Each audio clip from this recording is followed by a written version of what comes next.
Erasmus Mandar Scholarship from application to acceptance. This is Zainab from SPS and I am honored to be your host for this insightful session. Today's webinar is organized by the SPS IIUI Student Chapter in collaboration with the MUST Student Chapter. We are privileged to have with us our distinguished speaker, Mr. Muhammad Rohan Rashid. He is a fully funded Erasmus Mandar Scholarship awardee and currently a master's student in the Red Global program at the University of Groningen and the University of Cordoba. He holds a Bachelor in International Relations and a Master's in Development Studies, and he has previously been associated with the National Defense University, Islamabad, as well as NUST, Islamabad. His academic journey and international exposures make him an excellent guide for students aspiring to secure Erasmus Mandar scholarship. Before we begin, a gentle reminder, please keep your cameras turned off and microphones muted so the session can proceed smoothly. If you have any question, then raise your hand or drop them in the chat box and they will address them at the end of the session.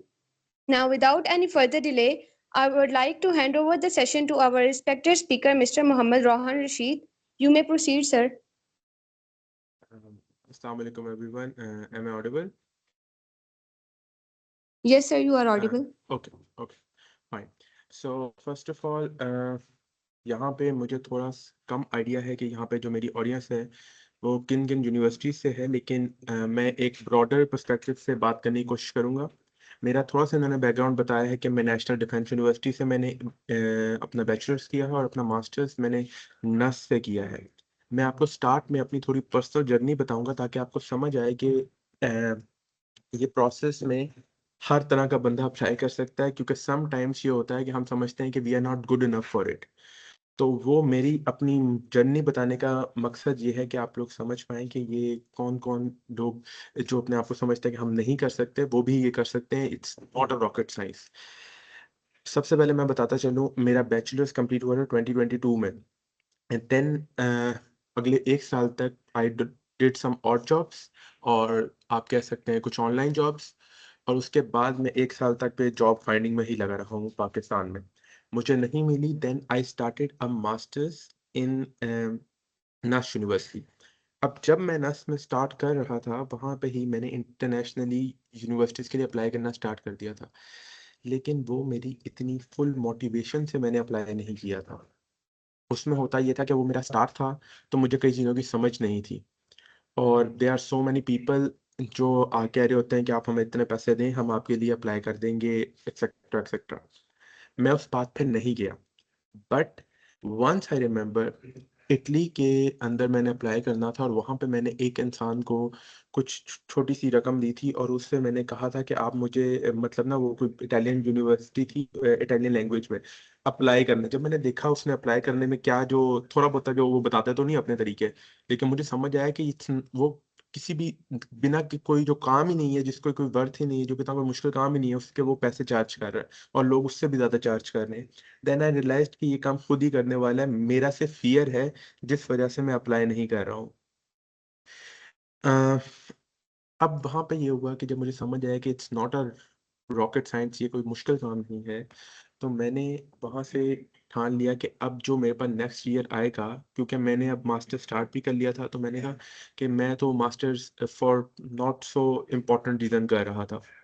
तो मैंने कहा मैं क्योंकि पाकिस्तान में मुझे और कुछ समझ नहीं आ रही थी उस टाइम पे, क्योंकि जॉब्स मुझे उस तरह की नहीं मिल रही थी, तो मैं अप्लाई कर रहा था। तो मैंने कई जगह पे अप्लाई किया, और उसमें एरास्मस में भी अप्लाई किया। अब वाई एरास्मस, और एरास्मस के अप्लाई करने की मेरी जर्नी कैसे स्टार्ट हुई, मैं थोड़ा सा आपको बताता हूँ। वो एरास्मस को अप्लाई करने की जो सबसे इम्पोर्टेंट वजह ये है कि आपके पास जो स्टाइपेंड आता है ना, वो इतना है कि आप रिचेस्ट कंट्री इन यूरोप में भी इजीली सरवाइव कर सकते हैं। फॉर एग्जांपल, वो आपको देते हैं 1400 यूरोस का स्टाइपेंड। 1400 यूरोस का स्टाइपेंड की जो वर्थ है वो ये है कि मैं नेदरलैंड में हूँ, और Netherland is one of the most expensive countries in whole Europe. आप इसे कह लें 5th और 6th नंबर पे या 4th नंबर पे आप कह सकते हैं। इधर रहते हुए अगर मुझे 1400 मिल रहा है, जो कि कुछ यूरोपियंस को कम लगता है, लेकिन फॉर अस ये काफ़ी ज़्यादा है, क्योंकि हमारा लाइफस्टाइल थोड़ा डिफरेंट होता है यूरोपियंस की निस्बत। हम यहाँ पे 1400 में से मैं आपको सेफली बता सकता हूँ कि मुझे अभी 3 महीने हुए मैं यहाँ पे आए हुए, और यहाँ पे मैं 1400 में से 600 मिनिमम सेव कर रहा हूँ, और एट मैक्स आप 800 भी कर सकते हैं। और अगर आप बहुत को कह लेना हम एयाशी वाली जिंदगी गुजारे हैं, तब भी आप 300 सेव करते ही करते हैं। 300 यूरोस मीन्स 1 लाख इन PKR। ये सेव करना क्यों अहम है, उसकी कई वजूहात हैं। फॉर एग्जांपल, आपने घूमना है, ऑब्वियसली आप यूरोप आए, इंटीग्रेटेड कॉन्टिनेंट है, तो आपको घूमने का दिल करेगा। आपने कोई अब शॉपिंग करनी है, या आपने कोई अपने घर में पाकिस्तान में पैसे भेजने हैं, या आपने कोई लोन लिया हुआ है, मल्टीपल अदर थिंग्स, वो आपकी मर्जी है। और इस वजह से भी अगर किसी का ये एम है कि उसने यूरोप में ही सेटल होना है आफ्टरवर्ड्स, तो 2 साल की डिग्री के बाद उसे एटलीस्ट 10,000 यूरो सेव उसके पास होने चाहिए। अगर इधर उसे जॉब नहीं मिलती है, तो उसके पास कुछ पैसा हो इधर 1 साल सरवाइव करने के लिए। ये जो अमाउंट है, ये इतनी वैल्यूएबल इसलिए भी है कि जहाँ पे जो लोग आते हैं विदाउट स्कॉलरशिप, मैं कभी प्रेफर नहीं करूंगा आप बाहर के मुल्क जाएं, स्पेशली यूरोप में, विदाउट स्कॉलरशिप। उसकी 2 रीजंस मैं आपको बता देता हूँ, अगर किसी ने पूछना चाहे मैं आपको एक्सपेंड भी कर दूंगा इन क्वेश्चंस। लेकिन पहली वजह यह है कि यहाँ पे लाइफ थोड़ी हार्ड है, क्योंकि अगर आपके पास पैसा नहीं है तो एक्सपेंसिव कंट्रीज हैं। स्पेशली मैं वेस्टर्न यूरोप में हूँ तो मैं इधर का बात ज़्यादा करूंगा। Eastern Europe are relatively cheaper, लेकिन उनका मसला ये है कि उधर जॉब्स कम अवेलेबल होती हैं। वेस्टर्न यूरोप के अंदर आपको जॉब्स जो पार्ट टाइम आपको करनी पड़ेंगी, तो उसके साथ आपकी स्टडी मैनेज करना और एक नई जगह पे आने का जो स्ट्रेसेस होते हैं वो सब मैनेज करना आपके स्कॉलरशिप मुश्किल होता है। आई हैव नोन पीपल जो यहाँ पे विदाउट स्कॉलरशिप आते हैं और वो कितना स्ट्रगल कर रहे होते हैं। इनफैक्ट उनकी अगर ट्यूशन फी माफ भी हो, तो बहुत कम लोग होंगे जो रिकमेंड करेंगे कि आप लोग जर्मनी या नेदरलैंड इन कंट्रीज में आए अगर आपकी ट्यूशन फी माफ भी है। आप ट्यूशन फी माफ होने का एक पॉइंट ये होता है कि एरास्मस में 2 तरह की आपको स्कॉलरशिप मिलती है। एक होती है फुली फंडेड, और एक दूसरी होती है वो एरास्मस की तरफ से नहीं होती, लेकिन वो यूनिवर्सिटी की तरफ से एक तरह की होती है। उसमें ये होता है कि आपको ट्यूशन फी वो फ्री कर देंगे, आपको कोई ट्यूशन फी नहीं देनी पड़ेगी, लेकिन आपको उसकी इधर रहने का कोई स्टाइपेंड नहीं मिलेगा। मैं उसको भी आना प्रेफर नहीं करूंगा, क्योंकि इधर एक हार्ड लाइफ है। तो उसके अंदर ये होता है कि अगर आपके पास स्कॉलरशिप है तो वो बड़ी इजी लाइफ हो जाती है, क्योंकि अगर मनी है आपको, आप सिर्फ पढ़ रहे हो और आपको पढ़ने का पैसा मिल रहा है। इससे विन विन सिचुएशन हो सकती है, और पैसा अच्छा खासा मिल रहा है, और आपको रिस्पेक्ट भी मिल रही है। बिकॉज एरास्मस का जो भी स्टूडेंट होता है, उसको हमेशा उसकी जो क्या कहते हैं, यूनिवर्सिटी के अंदर 8 से 9 लोग होते हैं जो सिर्फ उसको फैसिलिटेट करने के लिए बैठे होते हैं। For example, in my university they are at least 10 people जो सिर्फ एरास्मस के स्टूडेंट्स को फैसिलिटेट करने के लिए बैठे हुए हैं, लेकिन बाकियों के लिए ये लग्जरी मौजूद नहीं है। अब इसमें जो इम्पोर्टेंट बात है दूसरी, जो मैं ये बात खत्म करने के लिए, कि जहाँ पे जो स्कॉलरशिप के बिना के स्टूडेंट्स हैं वो क्या कहते हैं, उनकी पर्सनैलिटी भी थोड़ी डिटोरिएट हो जाती है। हमारा एक कल्चर है, हमारी एक आइडेंटिटी है, वो काफ़ी हद तक इनसे सिमिलर हो जाती है। हमारी कल्चर की भी कुछ ब्यूटी है जो हमें नहीं भी लगे, लेकिन कुछ चीज़ें हैं वो हमारी इधर लूज हो जाती हैं। अगर आप बाद में पूछेंगे तो मैं एक्सप्लेन कर दूंगा, लेकिन इट्स नॉट रियली रेलिवेंट। तो मैं तो हमेशा प्रेफर करता हूँ कि एक इंसान स्कॉलरशिप पे आए। दूसरी मेरी वजह एरेस्मस को अप्लाई करने की ये थी कि इसको अप्लाई करना बहुत ईजी है। ईजी किस तरह है? अगर आपने अप्लाई किया होगा, आप लोग कई लोगों ने अप्लाई किया भी होगा, कुछ लोग कर रहे होंगे। अगर आप चाइना की स्कॉलरशिप अप्लाई करें, रशिया की स्कॉलरशिप अप्लाई करें, या आप ये जो कंट्रीज हैं जिनकी अपनी लैंग्वेज है, स्पेन हो गया, जर्मनी हो गया। जर्मनी की स्कॉलरशिप तो नहीं होती, लेकिन उनका तो डिफरेंट हिसाब है। लेकिन स्पेन हो गया, इटली हो गया, फिनलैंड हो गया, आपको इनकी वेबसाइट्स थोड़ी ज़्यादा मुश्किल लगेंगी अप्लाई करने में एज कम्पेयर टू एरास्मस। इसको अप्लाई करना बहुत ईजी है। और बी मैं जब था एज अ स्टूडेंट, तो मुझे भी होता था यार, इतना ज़्यादा हर चीज़ में इतनी रिसर्च चाहिए होती है, आपका प्रॉपर एक्टिविटी है, ये मेहनत वाला काम है, आपने हर जगह जाके अप्लाई करना, तो आप इजी वे आउट ढूंढते हो। तो मुझे तो ये इजी लगता था। थर्डली, इसका एक और पर्क है कि आपको पाकिस्तान वापस नहीं आना। कुछ स्कॉलरशिप होती हैं वो आपको जो HSC की तरफ से स्पेशली होती है, उनमें आपको मजबूर हो जाते हो कि आपको वापस ही आना आना है। जैसे एक स्टाइपेंडियम हंगेरिकम, उनकी वेबसाइट भी बहुत अच्छी है, लेकिन उनकी स्कॉलरशिप का ड्रॉबैक ये है कि अगर आपने वहां से मास्टर्स किया है तो आपको अपने मुल्क में वापस आना है। एरास्मस आपको ये लिमिट नहीं देता, वो कहता है कि आप अप्लाई करो। अ, आप लोगों का एक चैट आई है, sorry, can people with can apply to, अच्छा, इस पे मैं आता हूँ आपके इस सवाल पे भी, ठीक है। थोड़ा मैंने आपको बताया कि मेरा बैकग्राउंड जो है वो सोशल साइंसेस का है, तो मैं ज़्यादातर इंफॉर्मेशन उससे रेलिवेंट बता पाऊंगा, लेकिन बाकी फील्ड्स के लिए भी it's always a good news. एक एरास्मस मंडस कैटलॉग होती है, उसका मैं आप लोगों को लिंक चैट में भेज देता हूँ। यहाँ पे आप अपने हर प्रोग्राम्स ढूंढ सकते हैं कि आपको मिलती है, आपके रेलिवेंट प्रोग्राम मिलता है कि नहीं मिलता है, मैंने चैट में सेंड कर दिया है। यहाँ पे आप अपने कीवर्ड्स में अपनी कोई भी रेलिवेंट, फॉर एग्जांपल जब मैं इंटरनेशनल रिलेशंस के बैकग्राउंड का था तो मैंने इंटरनेशनल रिलेशंस लिखा और उससे रेलिवेंट प्रोग्राम आ गए। मैं अगर सोशल साइंसेस लिखूंगा उससे रेलिवेंट आ गई, मैं डेवलपमेंट लिखूंगा उससे रेलिवेंट आ जाएंगे, जिसमें आप हेल्थ के लिखेंगे या आप इंजीनियरिंग के रखेंगे उससे रेलिवेंट आ जाएंगे। प्रोग्राम्स बहुत ज़्यादा है, I am not sure, I may be coating wrongly, लेकिन एक्सपेंसिव।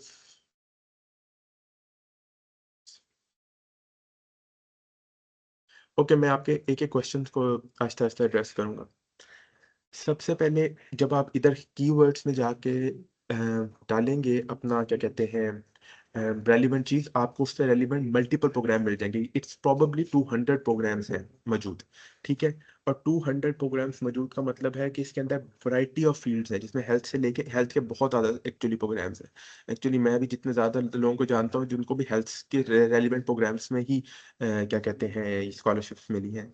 फिर इंजीनियरिंग के भी हैं, मेरी फील्ड के भी बहुत ज़्यादा, सोशल साइंसेस के, लिंग्विस्टिक्स के हैं, एग्रीकल्चर एग्रीकल्चर के हैं, हर चीज़ के हैं।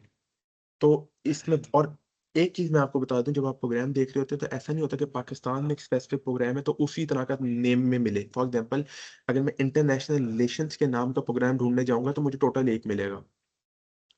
अगर मैं ढूंढने जाऊंगा डेवलपमेंट स्टडीज के नाम का तो शायद मुझे एक भी ना मिले, क्योंकि यूरोप के अंदर जो प्रोग्राम्स का नेम है वो डिफरेंट है पाकिस्तान के नेम से। आपको पाकिस्तान के नेम्स वाले प्रोग्राम्स आपको यूएसए में मिल जाएंगे, यूके में मिल जाएंगे, यूरोप में मुश्किल होता है। इधर इधर क्या होता है कि आप देखेंगे कि एक प्रोग्राम का नाम होगा 3 लाइन्स में, वो इतना लंबा नाम होगा लेकिन उसके अंदर मल्टीपल चीजें वो कवर कर रहे होंगे।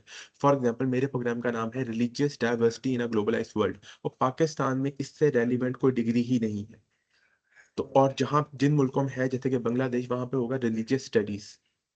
तो आपको देखना होता है कि उससे रेलिवेंट चीज मिल जाए, इट्स नॉट कि वो एग्जैक्टली चीज मिलेगी। तो हमने अपने कुछ लोग होते हैं हमारे पाकिस्तान में, उनका माइंडसेट ये होता है कि नहीं, मुझे तो इंटरनेशनल रिलेशंस में ही करना है या मुझे तो सिर्फ बायोटेक्नोलॉजी में ही करना है, आसपास की चीज में नहीं करना। लेकिन बात यह है कि जब आप जॉब लेने जा रहे होते हैं चाहे यूरोप में या पाकिस्तान में, वो ये नहीं देखता कि आपने एग्जैक्टली उसी फील्ड के अंदर डिग्री की हुई है कि नहीं, वो कहेगा उससे रेलिवेंट चीज़ों में भी की है कि नहीं। और वो रेलिवेंट वाले ज़्यादा आपसे कर जाएंगे, आपसे ज़्यादा उनके चांसेस बढ़ जाएंगे, क्योंकि उनके साथ थोड़ी मल्टी डिसिप्लिनरी उनकी फील्ड होगी। तो ये जो मल्टी डिसिप्लिनरी एस्पेक्ट है ये यूरोप में बहुत ज़्यादा वैल्यूएबल है। वो कहते हैं कि डिग्री डिज़ाइन ही ऐसी होनी चाहिए कि इसमें मल्टीपल आपकी क्या कहते हैं डिग्रीज जो है वो मल्टीपल आपको फील्ड्स का नॉलेज आ रहा हो। अब जो जब मैं अप्लाई कर रहा था एरेस्मस के लिए तो उसके अंदर सबसे I think I got one good, okay. So first of all जब मैं एरेस्मस के लिए अप्लाई कर रहा था तो वहाँ पे मैंने फर्स्ट टाइम 2023 के एंड में, और विच इज़ फॉर 2024 एंड 2025 जो बाहर के लिए अप्लाई किया था बेसिकली एनरोल करने के लिए, उसमें मैंने 3-4 प्रोग्राम्स में अप्लाई किया था। और मैंने उससे ये सीखा, मेरी उस लर्निंग का पार्ट ये था कि क्या कौन सी डॉक्यूमेंटेशन रिक्वायरमेंट है मुझे, कौन सी मुझे क्या कहते हैं कि मुझे अपने किस तरह से अपने आप को प्रोजेक्ट करना है स्कॉलरशिप के लिए, ठीक है।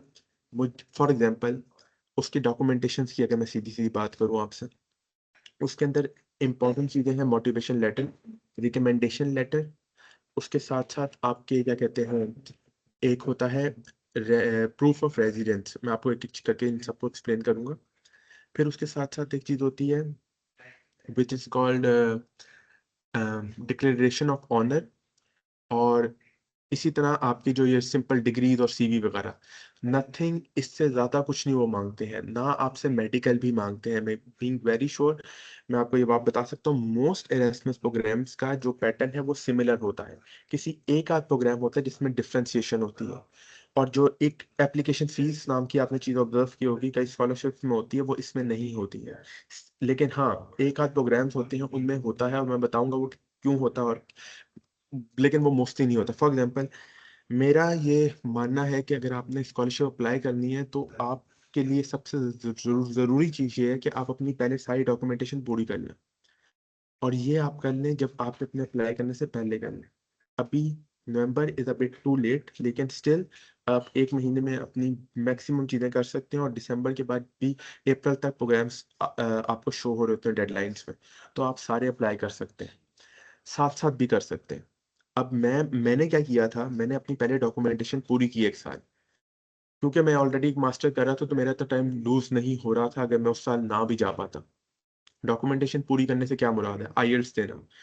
अब आईएल्ट्स क्यों देना जरूरी है, उसकी वजह यह है कि एरास्मस के मोस्ट प्रोग्राम आपसे आईएल्ट्स मांगते हैं। अगर आपने अपने आप को ज्यादा जगह पे अप्लाई करेंगे तभी आपके ज्यादा चांसेस मिलेंगे कि आप ये स्कॉलरशिप को सिक्योर करें। ठीक है, तो मैंने सबसे पहले दिया आईएल्ट्स।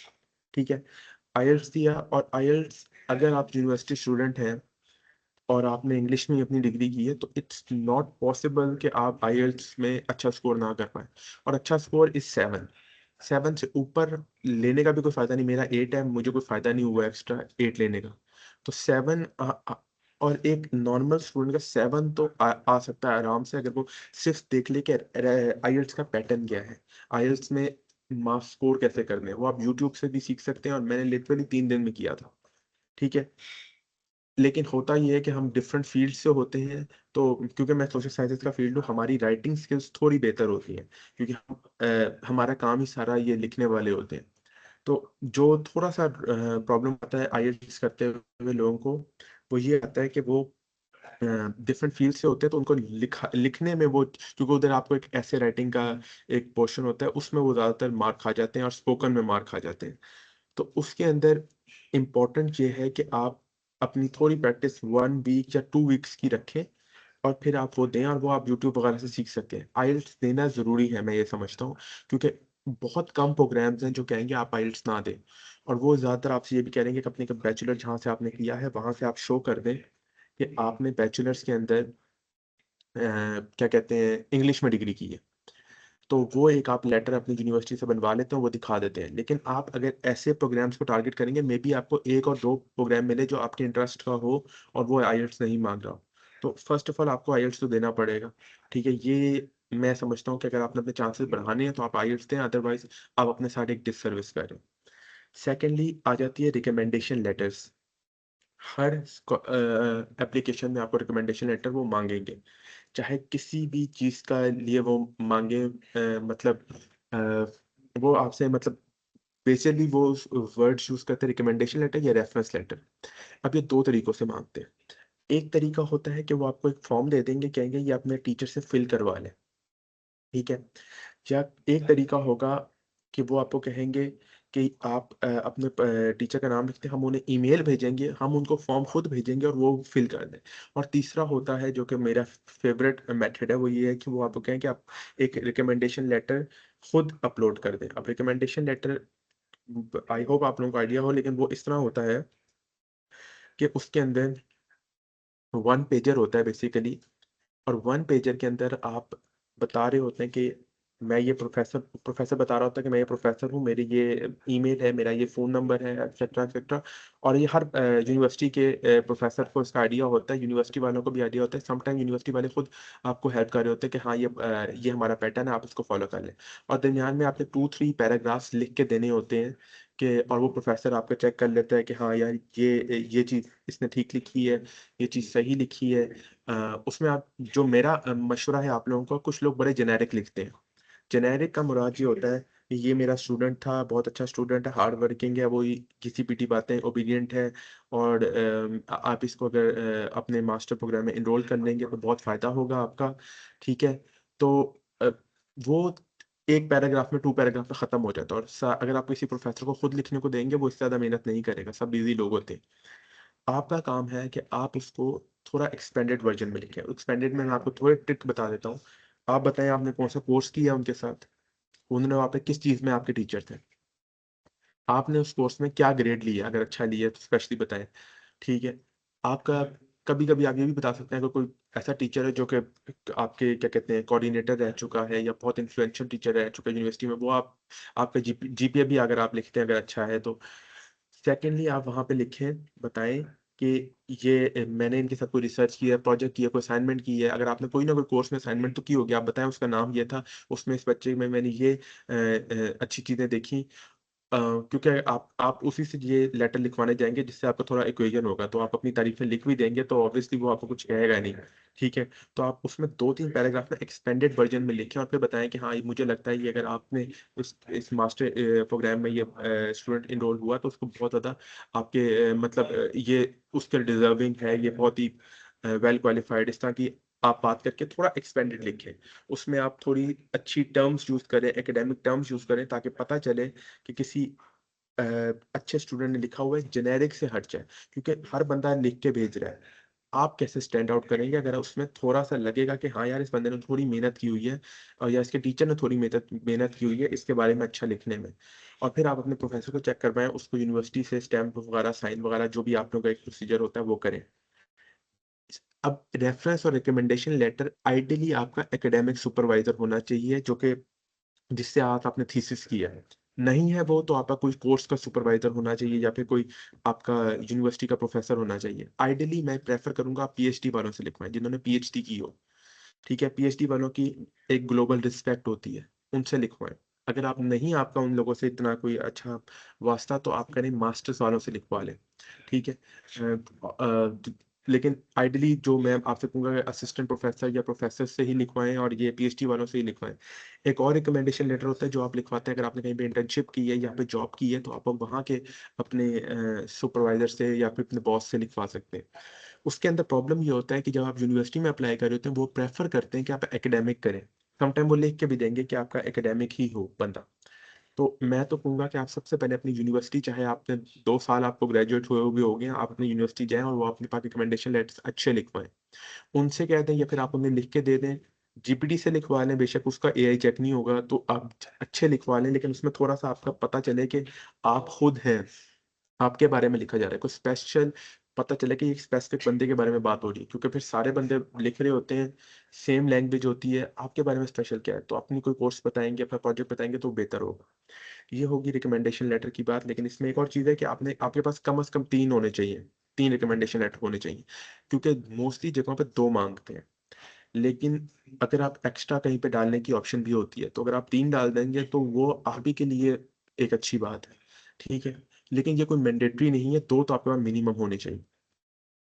अब आ जाती है बात आपके क्या कहते हैं, हमें कोई पूछ रहा था कि डुओलिंगो अप्लाई होता है कि नहीं। I don't think so. क्योंकि जब आप एरास्मस के प्रोग्राम्स की जाके चेक करते हैं कि उनकी रिक्वायरमेंट्स क्या है, तो उसमें टॉफल बहुत कम दफ़ा टॉफल वगैरह लिखा होता है। इट्स मोस्टली आइल्ट्स, या फिर जहाँ पर नहीं आइल्ट्स मांग रहे वो तो फिर आप अपना डुओलिंगो का दे दें, या फिर अगर आपको क्या कहते हैं बैचलर वगैरह में दे दें कि मैंने इंग्लिश में किया था, तो वो सब एडिशनल है।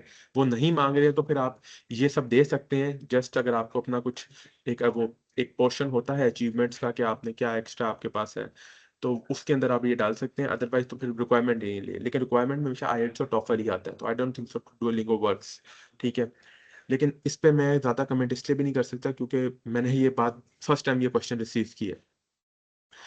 सेकेंडली, जो मैंने कोर्स कैटलॉग भेजा है आपने, अगर वो आप बाद में जब कभी खोलेंगे तो उसमें आप देखेंगे, जब आप अपने पसंद का प्रोग्राम मिलता है, आप उस प्रोग्राम की नीचे ना ओवरव्यू लिखा होगा, प्रोग्राम का एक लिंक लिया होगा। जब आप वो लिंक देख खोलते हैं तो आपको नजर आएगा कि वो एरास्मस की वेबसाइट पर नहीं जाता, वो यूनिवर्सिटी की वेबसाइट पे जाएगा मोस्टली। वो यूनिवर्सिटी की वेबसाइट पे जाएगा या फिर वो किसी सेपरेट स्कॉलरशिप की ही वेबसाइट होगी। फॉर एग्जांपल, मेरे केस में जब मैंने अपना प्रोग्राम फाइंड किया था, तो मैं जब उस लिंक पे गया तो वो एक सेपरेट लिंक खुला था उस यूनिवर्सिटी के उस प्रोग्राम की। उन्होंने स्पेसिफिक एक वेबसाइट बनाई हुई थी। कहने का मकसद ये है कि आप अप्लाई हमेशा एक यूनिवर्सिटी को कर रहे होते हैं। जब आप एरास्मस की स्कॉलरशिप को अप्लाई कर रहे होते हैं, ये उस तरह नहीं है जिस तरह आप बाकी स्कॉलरशिप में देखते हैं कि चाइना की स्कॉलरशिप का एक अलग पोर्टल होता है, रशिया की स्कॉलरशिप का एक अलग पोर्टल होता है, हंगेरी की अलग पोर्टल होता है। नहीं, एरास्मस की स्कॉलरशिप के अंदर आपका क्या होता है कि आप यूनिवर्सिटी को अप्लाई कर रहे होते हैं, जो यूनिवर्सिटी उस कोर्स को करा रही होती है, तो आप वहां पे जाके अप्लाई करते हैं। तो आपको हर दफा देखना पड़ता है कि इनकी ना हर दफा एप्लीकेशन फॉर्म का लेआउट डिफरेंट होता है, डिजाइन डिफरेंट होता है, क्योंकि हर यूनिवर्सिटी का तरीका डिफरेंट होता है। तो आपको हर यूनिवर्सिटी के जाके वहां पे बनाना पड़ता है अपना अकाउंट, और वहां पे आपको अप्लाई करना पड़ता है। ठीक है।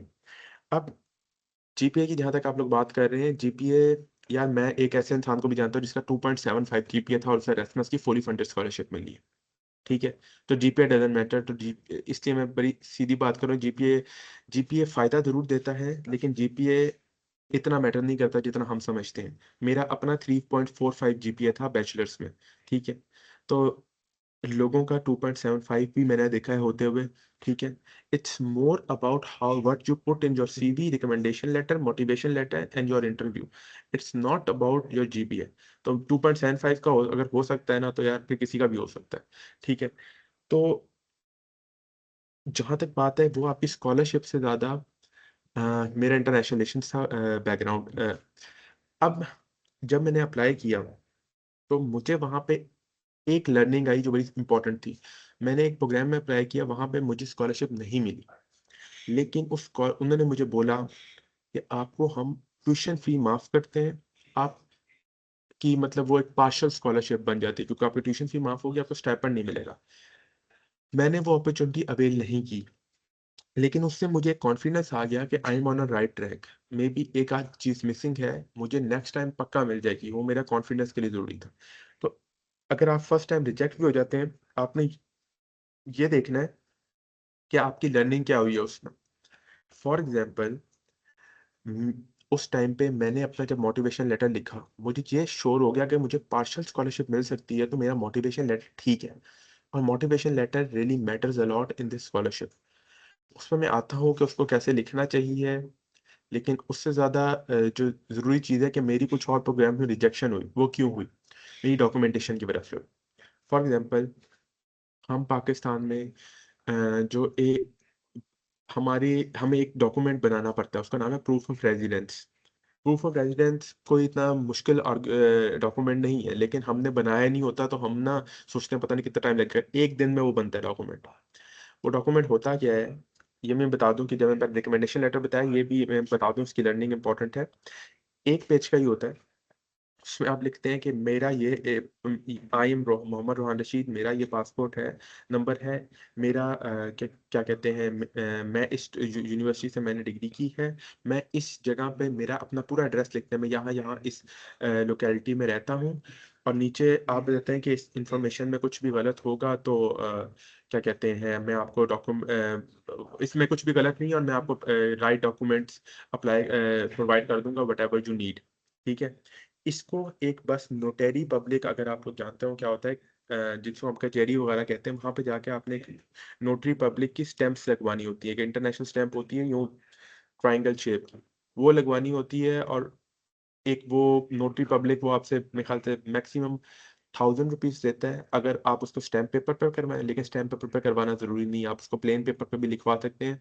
लेकिन वो स्टैम्प इंटरनेशनल स्टैम्प होती है, ये 3 कोनों वाली। मैं आपको पिक्चर भेज दूंगा बाद में, आप लोगों की वो को भिजवा दूंगा कि अगर आप लोगों को चाहिए हुई। वो एक डॉक्यूमेंट है जो आप लोगों को बनवाना चाहिए, क्योंकि मोस्ट प्रोग्राम्स में वो आपके वो डॉक्यूमेंट मांगते हैं कि आपका प्रूफ ऑफ रेजिडेंस क्या है। वो एक दिन में बनता है, वो या आप स्टाम्प पेपर पे बनाए या आप प्लेन पेपर पे बनाए। और उसके अंदर ये बस छोटी मोटी डिटेल्स लिखी होती है, मैं बता दूंगा कौन सी स्टैंप डलनी है। और वो आपको हर जगह मौजूद होती है वो स्टैंप। वो किसी ने उनको पता जरूर होता है कि कहाँ से मिलेगी, वो आपको उधर से जाके लगवा देंगे। वो एक डॉक्यूमेंट है, आप लोगों ने जरूर बनवाना है, क्योंकि वो आप कह लें 60% प्रोग्राम में वो चीज़ नीडेड होती है। हाँ, अगर आप पहले से ही देख लेते हैं कि आपके प्रोग्राम की वेबसाइट पे ऐसा कोई डॉक्यूमेंट मांगा है कि नहीं मांगा है, और आपको लगता है नहीं मांगा है, तो आप वो ना बनवाएं। लेकिन पॉइंट ये है कि आपने को मैं कभी रिकमेंड नहीं करूंगा कि आप एक दो प्रोग्राम में अप्लाई करें। हर साल आपको मिनिमम 5 प्रोग्राम में अप्लाई करना चाहिए। ठीक है। मैंने भी फर्स्ट टाइम 3 में किया था, तो नेक्स्ट टाइम मैंने भी 4 में किया था, लेकिन मैंने भी शायद कम किया था क्योंकि मेरा एक्सेप्टेंस हो गई थी। वरना मैंने अभी और में करना था। तो पॉइंट ये है कि ज़्यादा में अप्लाई करेंगे, ज़्यादा चांसेस होंगे, ज़्यादा लर्निंग आएगी आपको, कि आपको पता चलेगा कि आपने में क्या खामियां हैं। ज़्यादातर आपकी रिजेक्शन डॉक्यूमेंटेशन पे होती है, आपका कोई ना कोई डॉक्यूमेंट पूरा नहीं होता है। जो एक और मैंने डॉक्यूमेंट की बात की थी वो थी डिक्लेरेशन ऑफ ऑनर। ये इसका कोई मल्टीपल नाम हो सकते हैं, ये एक यूनिवर्सिटी का पर्टिकुलर डॉक्यूमेंट होता है, वो आप खुद ही कहेंगे यार ये हमारा एक डॉक्यूमेंट है, इसको ये फिल कर दो। बड़ा सिंपल सा होगा, उसमें कोई लंबी चौड़ी साइंस नहीं होगी, आपने वो फिल करके दे देना। ये हर प्रोग्राम का एक स्पेसिफिक इस टाइप का एक डॉक्यूमेंट मोस्टली होता है। अब जो आपकी डिग्रीज हैं, मैं आपको प्रेफर करूंगा आप लोगों ने उनकी क्या कहते हैं अटेस्टेशन करवाई हो। अटेस्टेशन आप लोगों को आइडिया हो कि फॉर एग्जांपल आपकी बैचलर्स की यूनिवर्सिटी एक अटेस्टेशन करती है। मैं आपको बता रहा हूँ, नस्ट अगर आप नस्ट के स्टूडेंट हैं तो नस्ट तो आपको अटेस्टेड डिग्री ही देगा। अटेस्टेड क्या, मैं क्या आपको डिग्री दे दी है, उस डिग्री के अंदर आपको एक स्टैंप लगती है कि ये एग्जामिनेशन ब्रांच की आपकी, कि ये ऑथेंटिक डिग्री है। तो कुछ यूनिवर्सिटी नहीं लगा के देती, जैसे मेरी एनडीयू जो यूनिवर्सिटी थी वो नहीं लगा के देती थी, उनसे जाके मैंने पैसे दे के उनसे लगवाई वो। ठीक है, तो क्योंकि उससे होता है कि आपकी ना एक वो यकीन आ जाता है उन बाहर वालों को कि ये ओरिजिनल डिग्री है, तो वो अटेस्टेशन तो करवा लें। या फिर आप अटेस्टेशन एक और होती है एचएससी की, वो जरूर करवाएं। ठीक है, लेकिन ऐसा भी नहीं है कि आपने डिग्री पे ही करवाएं, आप ट्रांसक्रिप्ट पे भी करवाएं। और ऐसा भी अगर कोई क्वेश्चन मुझे लगता है बाद में आएगा कि ट्रांसक्रिप्ट पे भी अप्लाई कर सकते हैं, जी ट्रांसक्रिप्ट पे भी अप्लाई कर सकते हैं, डिग्री आप बाद में भी दे सकते हैं। तो नस्ट अटेस्टेड डिग्री देती है, लेकिन एचएससी से नहीं, नस्ट की अपनी अटेस्टेशन उस पर हुई होती है। अब जहां तक बात है, आप ट्रांसक्रिप्ट पे भी अप्लाई कर सकते हैं, तो इट्स नॉट नेसेसरी कि आप सिर्फ डिग्री आपके पास होगी तभी अप्लाई करेंगे, लेकिन ट्रांसक्रिप्ट आपके पास होनी चाहिए जरूर। अब मैं आप लोगों को प्रेफर करूंगा एचएससी की आप लोग अटेस्टेशन पहले करवा लें। वो थोड़े उसमें पैसे लगते हैं, लेकिन आप लोग उसमें करवाएं, क्योंकि आपको ही बाद में फायदा होगा। क्योंकि अगर आप बाहर भी आ जाए ना, वो कल को आपसे किसी ना किसी पॉइंट पे मांगेंगे, आपसे एक्सेप्टेंस हो भी गई आपकी तो वो आपसे बाद में मांगेंगे, तो एंड पे भी आपने करानी ही है, आप पहले ही करा लें, तो वो ज़्यादा बेहतर होगा आपके लिए। एचएससी की मिनिमम कराएं। फिर बाकी अटेस्टेशन का सवाल मैं आपसे बाद में ले लूंगा, लेकिन अप्लाई करने तक के लिए मुझे लगता है सिर्फ एचएससी और इनकी ही ज़रूरत है। सेकेंडली, अगर आप कोई एडिशनल डिग्री कर रहे हैं, जैसे मैं कर रहा था मास्टर्स, तो अगर आपके 2 सेमेस्टर भी हुए हैं तो उसकी ट्रांसक्रिप्ट निकलवा लें। आपका 1 सेमेस्टर भी, उसकी ट्रांसक्रिप्ट निकलवा लें। 3 हो गए, उसकी निकलवा लें। आपकी एडमिशन होना बैचलर पे ही है, लेकिन अगर आप एडिशनल कोई डिग्री डाल रहे हैं अपनी तरफ से, जैसे कि आप कह रहे हैं कि मैं मास्टर्स कर रहा हूँ, तो इट्स ऑलवेज प्रेफरेबल कि आप उसको भी डाल दें। क्योंकि जब मैं अप्लाई कर रहा था, जब मेरा इस दफ़ा से सिलेक्शन हुई है, मैंने बताया कि मैं मास्टर्स कर रहा हूँ, वो कंप्लीट नहीं हुआ मेरा मास्टर्स, अभी जुलाई में कंप्लीट हुआ था और मैं उसके बाद इधर आ गया था। तो मैंने डाल दिया कि मैंने 3 सेमेस्टर्स का ना क्या कहते हैं मेरी हो गए, और ये मेरी ट्रांसक्रिप्ट है। मेरा एडमिशन बैचलर पे हो रहा है, पर वो एक एडिशनल आपकी स्किल में काउंट हो जाता है, आपकी सीवी में काउंट हो जाता है कि हाँ यार ये बंदा एक और डिग्री भी कर रहा है और इसकी कंप्लीट भी हो जाएगी। मैंने उस दिन एक लिख के भी भेज दिया, मैंने अपने ट्रांसक्रिप्ट के नीचे लिख के भेज दिया, खुद ही उसको एडिट कर दिया ट्रांसक्रिप्ट की क्या कहते हैं सॉफ्ट कॉपी बना के कि मेरी डिग्री इस टाइम पीरियड पे ख़त्म हो जाएगी। तो वो भी आपको फायदा होता है। ये उन लोगों के लिए कह रहा हूँ जो ऑलरेडी एक मास्टर्स कर रहे होंगे या कर चुके होंगे, उनको डाल देना चाहिए, लेकिन एडमिशन आपका बैचलर पे ही होता है। ये सिर्फ एक एडिशनल पॉइंट्स के लिए मैं बात कर रहा हूँ। अब एक और दो दो मेजर चीजें रहेगी आपकी, सीवी और मोटिवेशन लेटर। मैं पहले सीवी को एड्रेस करता हूँ। सीवी के अंदर हम लोगों का मसला ये, हम ये सुनते हैं पाकिस्तान में कि आपने 1 पेजर सीवी बनानी है, 2 पेजर सीवी बनानी है। ठीक है, ये 1 पेजर 2 पेजर हार्डली कोई मैंने एरेस्मस प्रोग्राम देखा होगा जो आपको लिमिट करेगा कि आपने 1-2 पेजर भेजनी है। आप 3 पेजर बनाए, आपको किसने रोका है? आप 3 पेजर, अगर आपके पास फॉर एग्जाम्पल मैंने 3 पेजर की बात करूं तो मैंने उसमें डाला क्या? मैंने डाली अपनी 2 डिग्रीज, मैंने बताई, मैंने जितनी इंटर्नशिप्स की है मैंने सारी डाली, मैंने ऑनलाइन कोर्सेज किए हैं वो सारे डाले, मैंने वॉलंटियर काम किए वो सारे डाले। एनजीओ वर्क वगैरह बहुत पसंद किया जाता है कि बाहर बहुत ज़्यादा इसकी रिस्पेक्ट है कि आपने कोई एनजीओ वर्क किया है या आपने कोई भी वॉलंटियर वर्क किया है, इसकी रिस्पेक्ट है। इनफैक्ट बाहर आप ये भी डाल दें कि आपने ब्लड डोनेट किया है, तो इसको एक बहुत बड़ी चीज़ माना जाता है। तो मैंने अपनी सीवी में ये डाला हुआ कि मैंने रेड क्रिसेंट सोसाइटी के लिए ब्लड डोनेट किया है। आपने वहां पे ये डालें कि आपके पास कोई पार्टिसिपेशन सर्टिफिकेट है, जस्ट पार्टिसिपेट, कोई वर्कशॉप्स थी उनमें पार्टिसिपेट की है, ऑनलाइन वर्कशॉप्स थी, आप डाल दें। ठीक है, 3 पेज से ज्यादा ना एक्सीड कीजिएगा, लेकिन इतने में अगर आप डाल सकते हैं तो आप डालें। आपने रुकना नहीं है, आपके कोई मेंबरशिप है कुछ ऑनलाइन प्लेटफॉर्म पे, आप डालें। आपके पास जितने आर्टिकल्स हैं कोई आपने लिखे हुए वो डालें, आपने कोई प्रोजेक्ट्स किए, फॉर एग्जाम्पल आपको लगता है कि आपने एक प्रोजेक्ट किया है अपने बैचलर्स में, जो प्रोजेक्ट जो है वो कहीं पर पब्लिश नहीं हुआ, उसकी कोई कंट्रीब्यूशन, लेकिन आपको लगता है बड़ा अच्छा प्रोजेक्ट है, तो आप उसकी भी नेम मेंशन करें और डिटेल में थोड़ा बहुत बता दें, एक आध लाइन नीचे अपनी सीवी के। और साथ सीवी के लिए सबसे इंपॉर्टेंट, आप यूरोपास सीवी बनाएं। ये मैं रिकमेंड करूंगा आप यूरोपास सीवी बनवाना, क्योंकि हम लोग ज़्यादातर सीवी कहाँ से बनाते हैं, कोई वर्ड पे बना रहा होगा, कोई कैनवा पे बना रहा होगा, कोई किसी और से कह के बनवा रहा होगा। देखिए यूरोपास की सीवी, एक लिंक है यूरोपास, ये जो पूरे यूरोप के अंदर यही सीवी चलती है, ठीक है।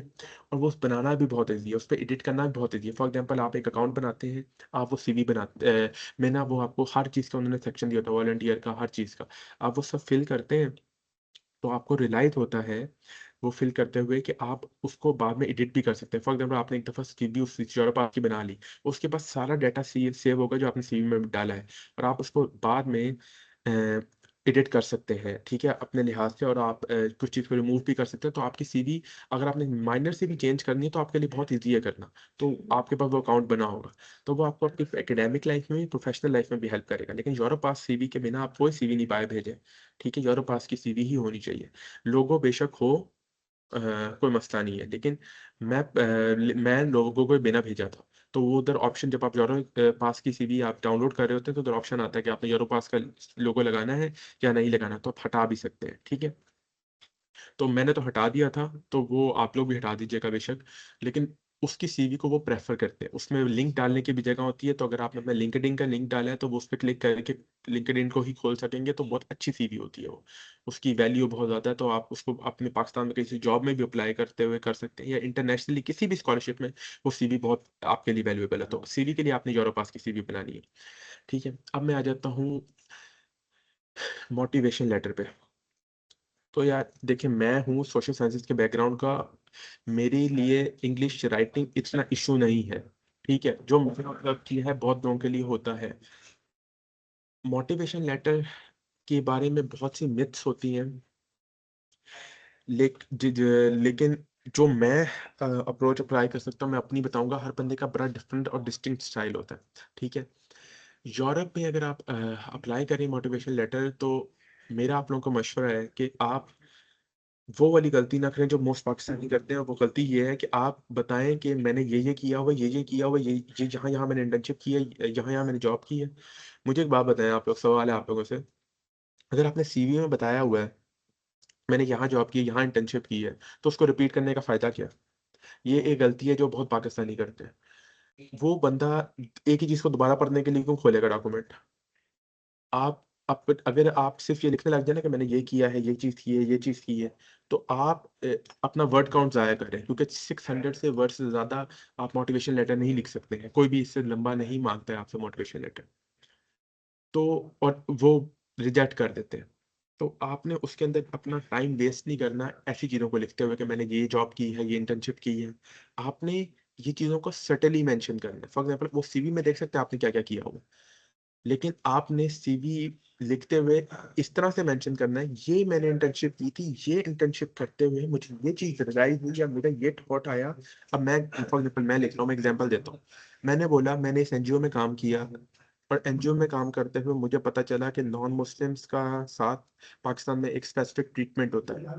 अब वो नॉन मुस्लिम के साथ जो ट्रीटमेंट होता है उससे मुझे एक बहुत ज़्यादा क्या कहते हैं, मैं क्या कहते हैं, मुझे ये बात फील की और मैंने उस पर रिसर्च करना स्टार्ट की। तो मेरा जो रिसर्च इंटरेस्ट था ना वो नॉन मुस्लिम्स की प्लाइट के ऊपर स्टेब्लिश हो गया। इस तरह से आप रिलेट कर देते हैं, या आप कहते हैं मैंने जब ये एक इंटर्नशिप कर रहा था तो मैंने ये वाली स्किल्स सीख ली, जिन स्किल्स ने मुझे मेरी प्रोफेशनल जर्नी में बहुत काम दिया।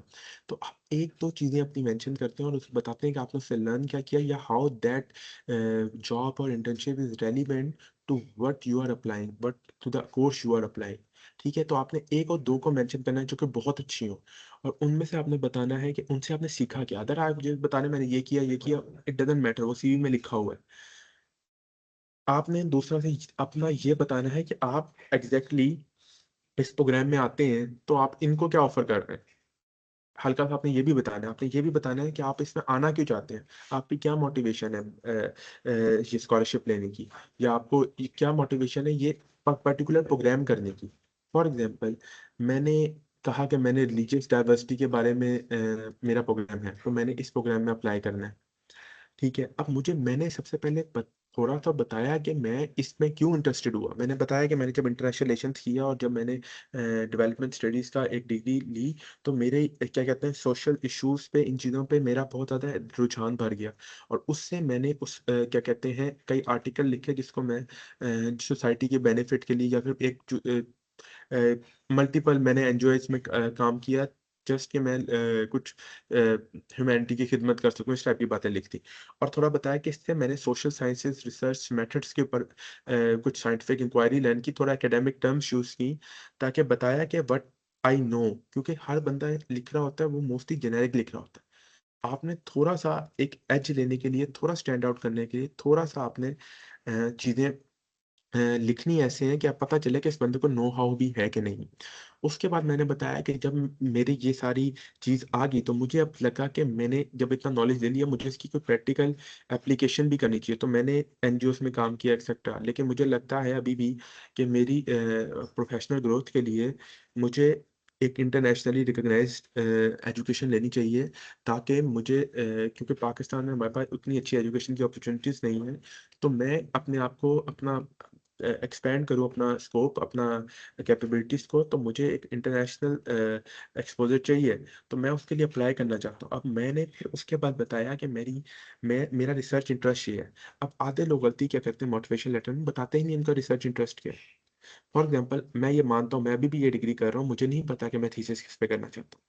लेकिन जब मैं आ रहा हूँ तो वो ये इसमें इंटरेस्टेड है कि आप इधर आ रहे हो, तो आप हमें किस चीज़ पे आपकी कोई इंटेंशन है कि आप इसी पे रिसर्च करना चाहते हैं, तो आपके माइंड में एक एटलीस्ट एक खाका जरूर होना चाहिए कि मैं इस इन चीज़ों की चीज़ों पे बात करना चाहता हूँ, रिसर्च इंटरेस्ट लेना चाहता हूँ।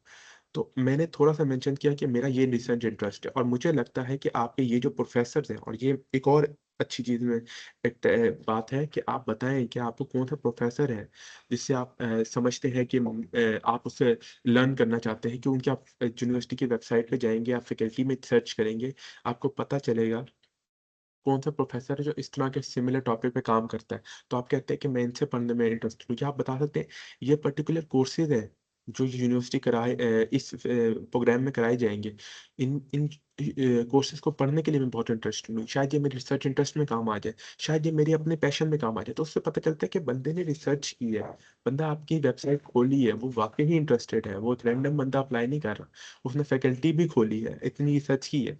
और अगर आप 5 प्रोग्राम अप्लाई करें, I don't think so this is a lot of effort. 5 प्रोग्रामों के लिए आप इतनी एफर्ट कर सकते हैं, क्योंकि अब कुछ लोग तो मैं ये भी जानता हूँ जो 20 प्रोग्राम्स अप्लाई किए हैं। लेकिन ये चीज़ें आपको स्टैंड आउट करती हैं, ठीक है। अगर आप ये नहीं लिखेंगे तो आपके चांसेस थोड़े कम होते हैं, ठीक है, सिलेक्ट होने के। उसके बाद आप बताएं आपका फ्यूचर गोल क्या है। फॉर एग्जांपल, मैंने बताया कि मैं 5 साल बाद एक पर्टिकुलर ऑर्गेनाइजेशन है यूरोप में, मैं उसमें मैं ज्वाइन करना चाहता हूँ। मैंने ऑर्गेनाइजेशन का नाम दिया, मैंने एक लाइन में बताया कि मुझे ऑर्गेनाइजेशन के ये एस्पेक्ट पसंद है। फिर मैंने उसके बाद एक पैराग्राफ में ये एंड पे बताया कि मैंने स्कॉलरशिप लेने का क्यों हकदार हूँ। मैंने बताया कि मैंने पाकिस्तान में मुझे स्कॉलरशिप क्यों चाहिए, अदरवाइज मैं शायद एजुकेशन परस्यू नहीं कर सकता। अब उसको लिखने का अंदाज है। मैं आप लोगों को रिकमेंड करूंगा आप जीपीटी यूज करें, लेकिन ऑब्वियसली वो आपका एआई चेक करेंगे, और एआई चेक करना आजकल थोड़ा सा वो हो गया है, क्या कहते हैं, स्ट्रिक्ट है। तो उसमें ये है कि इजीली चेक भी हो जाता है, ठीक है, पता चल जाता है एआई रिटर्न है, ठीक है। तो आप गाइडलाइन पूरी लें, आप उससे अगर पूरा लिखा हुआ कभी ना भेजें, क्योंकि उसमें आपका पूरा लिखा हुआ भेज भी नहीं सकते, क्योंकि आपने अपना बारे में कुछ तो बताना है ना जो आपके स्पेसिफिक होगा। तो आपने बेहतर है कि आप जीपीटी से मदद जरूर ले, लेके मदद का मेरा क्या मुराद है। फॉर एग्जाम्पल, हम लोग जब एक रैंडम बंदा लिख रहा होता है, तो वो एक गलती बहुत बड़ी करता है हमारे यहाँ, उसका एक पैराग्राफ दूसरे पैराग्राफ से रेलिवेंट नहीं होता। फॉर एग्जाम्पल, मेरा एक पैराग्राफ की आखिरी जो लाइन है वो अगले पैराग्राफ की पहली लाइन से थोड़ी सी मिलती जुलती होनी चाहिए, या एक कंटिन्यूएशन होनी चाहिए। ऐसा ना हो कि मैं एक तरफ जॉब की बात करते करते स्टार्ट कर दूं, लेकिन मेरा रिसर्च इंटरेस्ट अब ये है अगले पैराग्राफ में नहीं। आपने थोड़ा बिल्डअप देना है। रिसर्च इंटरेस्ट अगर आप स्टार्ट करने लगे तो थोड़ा पहले बताएं कि जैसे मैंने बताया कि मैंने ये रिसर्च की स्किल्स सीख चुका हूँ, अब मैं उनको उन्हीं रिसर्च स्किल्स को यूज करते हुए मैं अब ये थीसिस करना, तो एक कोहेरेंस और कोहेजन ये चीजें इंपॉर्टेंट होती हैं। तो जब आप अपना एक मोटिवेशन लेटर लिखते हैं तो आप क्या करते हैं, और ये इवन टॉपर्स भी ये गलती करते हैं, जिनको हम वो कहते हैं 4 GPA वाले लोग, वो भी ये गलती करते हैं। तो वो क्या करते हैं कि आप अपना वही 2 पैराग्राफ्स दें जीपीटी को और आपसे कहें कि यार ये जो 2 लाइन है ना, इनके दरमियान में कनेक्शन तो बिल्ड कर दो मुझे, या मुझे समझाओ कि कनेक्शन कैसे बिल्ड करो। इस तरह की चीज़ों में आप जरूर जीपीटी से हेल्प लें। ठीक है, क्योंकि आप जब एक बंदे ने आपका वो रोज इतने मोटिवेशन लेटर पढ़ता है, वो जब पढ़ेगा वो कहेगा यार इसमें कोई रब्त ही नहीं बन रहा, इसमें कोई सीक्वेंस नहीं बन रहा, इसमें मुझे मजा नहीं आ रहा पढ़ने का। ठीक है, मुझे इस बंदे के बारे में पता नहीं चल रहा। वो कहेगा क्या इसने बस एक वो क्या कहते हैं टिक मार्क कर दिया कि मैं ये चीज बता दूं, ये चीज बता दूं। तो उसमें एक स्टोरी की तरह नैरेटिव फ्लो होना चाहिए। तो वो एक मोटिवेशन लेटर सबसे ज्यादा चेक होता है, सबसे ज्यादा इंपॉर्टेंस रखता है। तो आपने उसको बहुत अच्छे से लिखना है। ठीक है, रिपीटेडली आप उन लोगों को चेक कराएं जिनको आप समझते हैं जो अच्छा मोटिवेशन लिखना लेटर लिखना जानते हैं। ठीक है, ताकि और आप नेट से मदद लें, सैंपल्स देखें। ठीक है, क्योंकि एक दफा आपके पास अच्छा मोटिवेशन लेटर आ गया, उसमें आपने सिर्फ हमेशा 2 से 3 चीजें चेंज करनी होती हैं। क्या चेंज करना होता है? आपने हर दफा बस नाम बदल देना कि मैं इस कोर्स में अप्लाई कर रहा हूँ।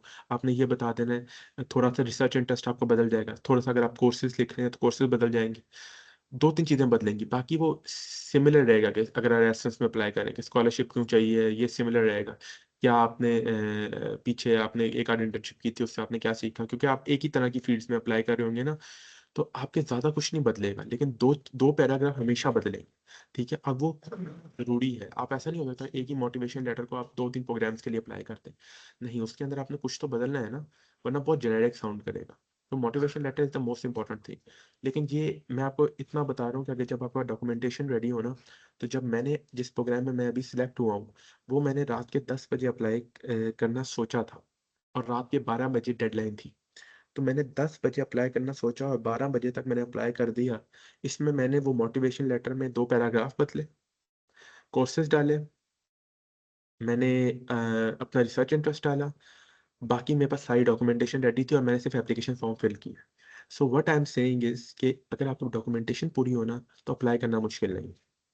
That's what I am telling कि आपके पास डॉक्यूमेंटेशन पूरी होगी तो आपको टेंशन नहीं होगी, अच्छा डेडलाइन है मैं आज ही कर दूंगा। आपके पास ये लग्जरी होगी। लेकिन अगर आपके पास डॉक्यूमेंटेशन पूरी ना हो, फिर आप देखते हैं यार प्रोग्राम में 1 हफ्ता रह गया या 2 दिन रह गए और मेरे पास ये डॉक्यूमेंट पूरा नहीं है, तो फिर आपको डॉक्यूमेंट एक दिन में तो पैदा नहीं कर सकते ना आप। पाकिस्तान में तो यार आपको कोई भी डॉक्यूमेंट आप चाहें तो ब्यूरोक्रेटिक हर्डल्स ही इतनी ज़्यादा है कि आपको बहुत टाइम लग जाता है।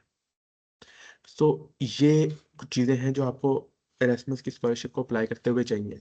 अब मैं क्यों कह रहा हूँ कि ये फिर भी स्कॉलरशिप में अप्लाई करना आसान, क्योंकि यार आपको मोस्टली जगहों पे आपसे ना वो एप्लीकेशन फ़ी मांगेंगे।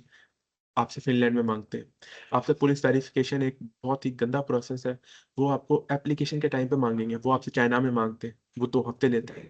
ठीक है, और वो बहुत ज़्यादा मुश्किल का काम है। ठीक है, क्यों अप्लाई करना चाहिए? क्योंकि आपने क्या कहते हैं, मोस्टली यूनिवर्सिटी की वेबसाइट अच्छी बनी होती है, बहुत कम यूनिवर्सिटी होती है उनकी बुरी बनी होती है। ठीक है, अब इसमें एक और चीज़ होती है। फॉर एग्जाम्पल, ये भी मोटिवेशन लेटर का पार्ट है। एरास्मस की स्कॉलरशिप ऐसी होती है जो आपको मल्टीपल यूनिवर्सिटीज में कराते हैं। फॉर एग्जाम्पल, मेरा फर्स्ट सेमेस्टर नेदरलैंड में, अगला मेरा स्पेन में, उससे अगला मेरा मैंने चूज करना है 6 मुल्कों में से मैंने कहाँ जाना है, उससे अगला भी मैंने 6 मुल्कों में से चूज करना। इनकी कई यूनिवर्सिटीज होती है, पार्टनर यूनिवर्सिटी, प्रोग्राम यूनिवर्सिटीज होती है।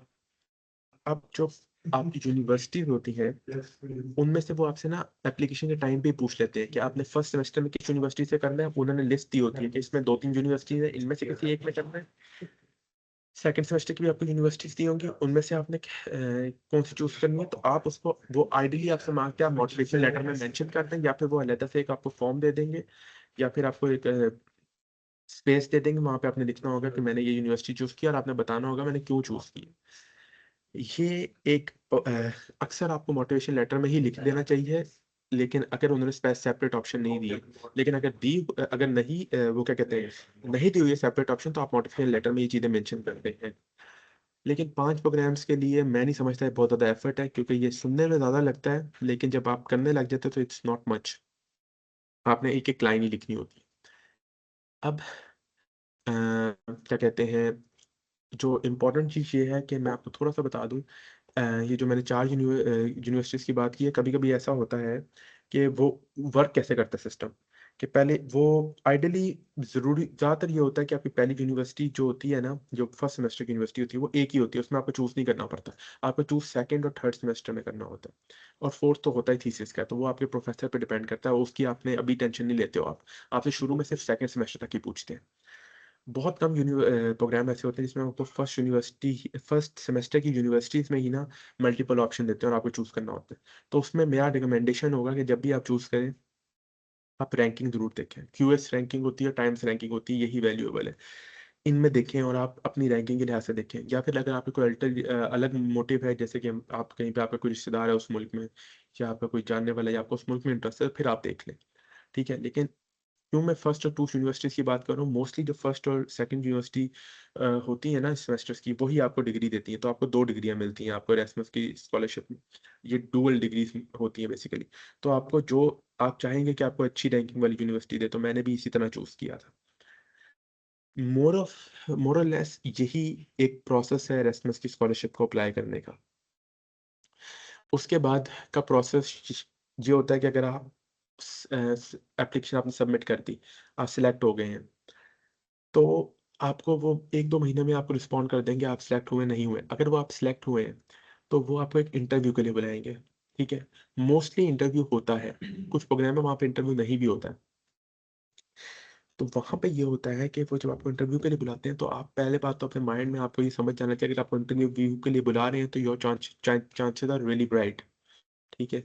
तो मतलब अगर आप, अगर फॉर एग्जाम्पल 200 बंदों ने एक प्रोग्राम के लिए अप्लाई किया, उन 200 बंदों में से क्या कहते हैं, उन्होंने 25 लोगों का इंटरव्यू के लिए बुलाया, तो आपने 175 से आप आगे आ चुके हैं, तो आप 25 में से आपने सीट्स 20 में भी गैदर करनी होगी, तो आप ऑलरेडी एक सेफ पोजीशन में हैं। तो इंटरव्यू की क्योंकि मैंने एक ही इंटरव्यू दिया है, तो मैं उसमें ज़्यादा कमेंट नहीं कर सकता, लेकिन इंटरव्यू का जहाँ तक मैं अपना बता दूँ, तो उन्होंने मुझे कुछ क्वेश्चंस भेजे, उन्होंने मुझे कहा कि ये आपके सवालात हैं, ये हमारे सवालात हैं, इस पे आपसे आपकी प्रेजेंटेशन चाहिए 5-6 मिनट की, ठीक है। मैंने वो प्रिपेयर की, और वो पावर पॉइंट नहीं होती, वो आपने वोकली बोलना होता है, तो वो बोला, उसके बाद उन्होंने मुझसे कुछ सवाल किए एंड दैट्स इट। अब जब तक आप स्टेज पे जाते हैं, आपको पता है आपने सिर्फ एक इंटरव्यू ही देना है, तो आप ऑब्वियसली उस प्रोग्राम से एलिमेंट या उस डिग्री से एलिमेंट हर इंफॉर्मेशन गैदर कर ही लेंगे, तो वो ऑलरेडी एक लग्जरी पोजीशन होती है, ठीक है, अप्लाई करने के लिए, कि अगर आपने इंटरव्यू तक पहुंच गए हैं, तो मोस्टली ये होता है कि वो आपको पहले क्वेश्चन दे देंगे, या फिर कभी कभी नहीं देंगे तो आप उनसे पूछ सकते हैं। And also this is very important thing to understand that European universities do reply अगर आप उनसे कुछ पूछें। इनफैक्ट कुछ लोग होते हैं जो सिर्फ अप्लाई करने से पहले भी ईमेल कर करके चीज़ें पूछ रहे होते हैं और वो आपको रिप्लाई करती हैं, बहुत कम होती हैं जो नहीं करती, और स्पेशली कंट्रीज लाइक जहाँ पे इंग्लिश बहुत वाइडली स्पोकन है, लाइक फिनलैंड, लाइक नेदरलैंड, ये वाले तो बहुत अच्छा रिप्लाई करते हैं। जिनके लिए थोड़ी लैंग्वेज बैरियर होता है, लाइक स्पेन एंड जर्मन, उनसे आप थोड़ा ईमेल्स में, क्योंकि आप कुछ लोग ऐसे होते हैं जो साल पहले से इरेस्मस की वही यूनिवर्सिटी को कॉल कर रहे होते हैं कि आप हमें बताएं कि आपकी ये कब डेट्स खुल रही हैं, डेट खुल रही है, तो आपने किस चीज़ पे अप्लाई करना है, क्या चीज़ें आप लोग, क्राइटेरिया क्या है आपका। इनफैक्ट आप रिजेक्ट भी हो जाएं तो आप इनसे पूछ सकते हैं कि हमें क्यों रिजेक्ट किया, ताकि आप नेक्स्ट ईयर के लिए वो गलती ना करें, ठीक है। तो वो आपको ये तक भी बताते हैं। तो ये चीज़ें आपको बाकी स्कॉलरशिप्स में नहीं मिलती, आप उन्हें ईमेल करें वो आपको रिप्लाई नहीं करते। और जहाँ तक मैंने आपको मेडिकल की एक बात की थी, मैंने कहा मेडिकल आपसे नहीं ये कोई सर्टिफिकेट मांगते, they don't ask for medical, क्या कहते हैं, आपकी कोई भी गारंटी एक्सेट्रा कि आपने ये सर्टिफिकेट फिल करके दें, ये सब आपका हाँ तब हो सकता है जब आप एक्सेप्ट हो जाए, उसके बाद का एक अलग प्रोसेस होता है। वो अगर आप लोगों को जानना हुआ तो मैं आप लोगों को बाद में बता सकता हूँ, इट्स लॉन्ग प्रोसेस, उसके बाद वो आपको हर कंट्री का वेरी करता है, ठीक है। लेकिन एप्लीकेशन अप्लाई तक ये चीज़ें हैं मेजरली, और फिर आपका इंटरव्यू में भी वो आपको बहुत जल्दी बता देंगे, 2-3 हफ्तों में बता देंगे। फिर मैं फॉर एग्जांपल एक्सेप्ट हो गया, जब मैं एक्सेप्ट हुआ तो उसके बाद क्या कहते हैं, मुझे अकोमोडेशन फाइंड करनी थी, यहाँ पे उन्होंने मुझे पैसे दिए थे, इनके पास यूनिवर्सिटी डॉम नहीं था, हर कंट्री में ऐसा नहीं होता, कुछ कंट्रीज में डॉम्स होते हैं यूनिवर्सिटी के अपने, तो वहाँ पे आपको वो अकोमोडेशन मिल जाती है, उसी स्टाइपेंड के अंदर से आपकी क्या कहते हैं मनी काउंट होगा। और वो क्या कहते हैं लेकिन यहाँ पे नेदरलैंड में ऐसा हिसाब नहीं था, तो मैंने अपनी अकोमोडेशन बुक कराई अप्रैल में, और देन आई केम हेयर। और जहाँ पे आप आ जाते हैं तो एज अ स्कॉलरशिप स्टूडेंट तो ये आपके लिए यार हेवन की तरह है, क्योंकि अगर आपको स्कॉलरशिप का पैसा मिल रहा है तो आप इधर बड़ा अच्छा नेविगेट कर सकते हैं, लेकिन अगर आपको स्कॉलरशिप नहीं मिलती है then it's hard to live in your European country. तो ये कुछ चीज़ें हैं जो मैं आप लोगों को बताना चाहता था। अब मैं आहिस्ता आहिस्ता आप लोगों के सवालों के साथ साथ, और मैं प्रेफर करूँगा आप लोग अपने आप को अनम्यूट करके सवाल करें, क्योंकि मैं उसके साथ साथ चीज़ें बताऊँ, क्योंकि हर कंट्री का, हर यूनिवर्सिटी का प्रोसेस डिफर करता है। तो आप पे कुछ क्वेश्चन बड़े वो होंगे, स्पेसिफिक होंगे, जो मेरे अभी माइंड में नहीं आ रहे होंगे। तो मैं अगला जो 55 मिनट्स में क्वेश्चन के वे में आप लोगों को आंसर करना चाहूँगा चीज़ों के बारे में। तो yes please.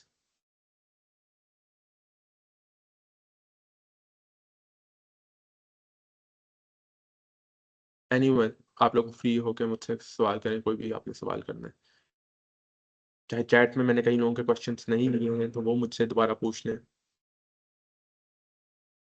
Sir, I have unmuted everyone, so everyone can ask question now. Okay.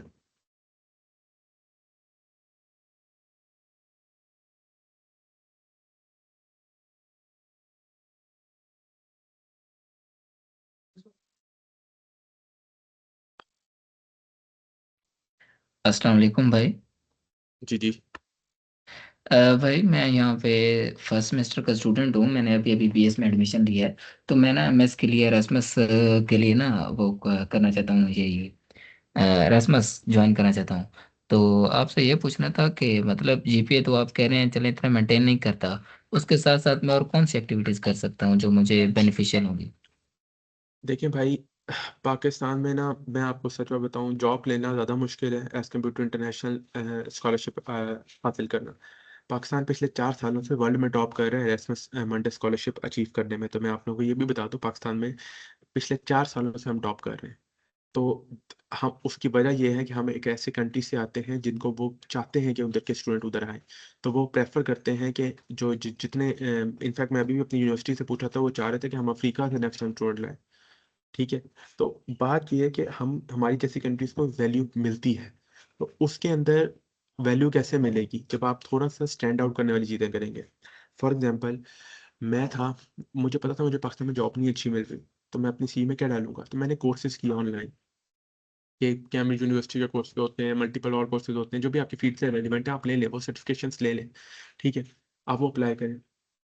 आप इंटर्नशिप आपको मिलती है, अच्छी बात है। नहीं मिलती, आप ऑनलाइन आपको प्लेटफॉर्म्स मिलते हैं। फॉर एग्जांपल, अब मुझे आपकी फील्ड नहीं पता, लेकिन कई फॉर एग्जांपल मेरी फील्ड में ऑनलाइन प्लेटफॉर्म्स होते थे जहाँ पे आप आर्टिकल पब्लिश कर सकते थे, या आप उनके मेंबर बन जाते हैं। उनमें आप अप्लाई करें। आप एनजीओ वर्क, आपने कोई सोशल वर्क किया हुआ है तो आप उसको मेंशन करें, वो आप ज़रूर करें, पार्टिसिपेट करें। ठीक है। आप सोशल वर्क के अलावा मैं आप लोगों को इतना भी कहूँगा कि जैसे कोई फॉर एग्जांपल मैं जर्नल आर्टिकल्स ही लिख सकता था। ठीक है। मैं क्योंकि पब्लिश होने में बहुत टाइम लगता है, तो मैंने न्यूज़पेपर आर्टिकल्स लिखे। ठीक है। मैगजीन आर्टिकल्स लिखे। आप लोगों के कोई प्रोजेक्ट्स हैं, ठीक है, कोई भी किसी वर्कशॉप, किसी कॉन्फ्रेंस को आपने अटेंड किया है, उसकी पार्टिसिपेशंस को लिखते हैं। कहीं पे आपने फॉर एग्जांपल मैंने क्लाइमेट की एक कॉन्फ्रेंस अटेंड की, वहाँ पे तो मेडिकल वाले भी आए हुए थे, तो आप वहाँ पे जाके आपने कोई प्रेजेंटेशन दी है या फिर आपने वहाँ पे कुछ भी किया, आप इस टाइप की जितनी भी को करिकुलर, एक्स्ट्रा करिकुलर, इस तरह की एक्टिविटीज होती हैं, आप उन सबको मेंशन करें और एक्टिवली पार्टिसिपेट करें। क्योंकि देखिए, यही चीज़ें आपको ना बाहर वैल्यू होती है। पाकिस्तान में इन चीज़ों की जॉब में वैल्यू नहीं है, लेकिन इधर ज़रूर वैल्यू है। तो मैं आपकी कहूँगा, जितना अपनी सीवी को डाइवर्सिफाई कर सकेंगे बहुत अच्छी बात है। हमारे पाकिस्तान में जो ज़्यादा प्रोफेसर आए होते हैं वो हमें मशवरा देते हैं कि अपने आप को ना एक चीज़ में माहिर बना दें, मास्टर ऑफ वन चीज़ कर लें। लेकिन मैं आप लोगों को कहूँगा, पाकिस्तान में चूँकि अपॉर्चुनिटीज़ नहीं है, तो आप जैक ऑफ ऑल ट्रेड करें अपने आप को। तो आप जब बाहर भी करते हैं ना, दे डोंट एक्सपेक्ट आप ऑलरेडी मास्टर हो हर चीज़ के अंदर। तो वो आपको कहते हैं कि आपने ना हर चीज़ में आपके पास वैरायटी ऑफ चीज़ों का एक्सपीरियंस हो। तो वो कहते हैं कि बंदा एक्टिव रहा है। द मोस्ट इंपॉर्टेंट चीज़ है कि आप मल्टीपल चीज़ों में एक्टिव रहें। Next question. Assalamu alaikum, अच्छा, sir. आप लोग जी जी जी जी। Sir, my name is Sayyida Ayman Zara, and I am a student, undergraduate student pursuing BS in chemistry, and currently I am in my 7th semester. And I choose analytical chemistry as a specialization. So, sir, unfortunately, मैंने ना इस session को थोड़ा late join किया है, तो मुझे इसका रासमस मंदस स्कॉलरशिप मैंने बहुत ज़्यादा इसके बारे में सुना है और मैं इसको लेना चाहूँगी, यानी मैंने अचीव करना है इंशाल्लाह।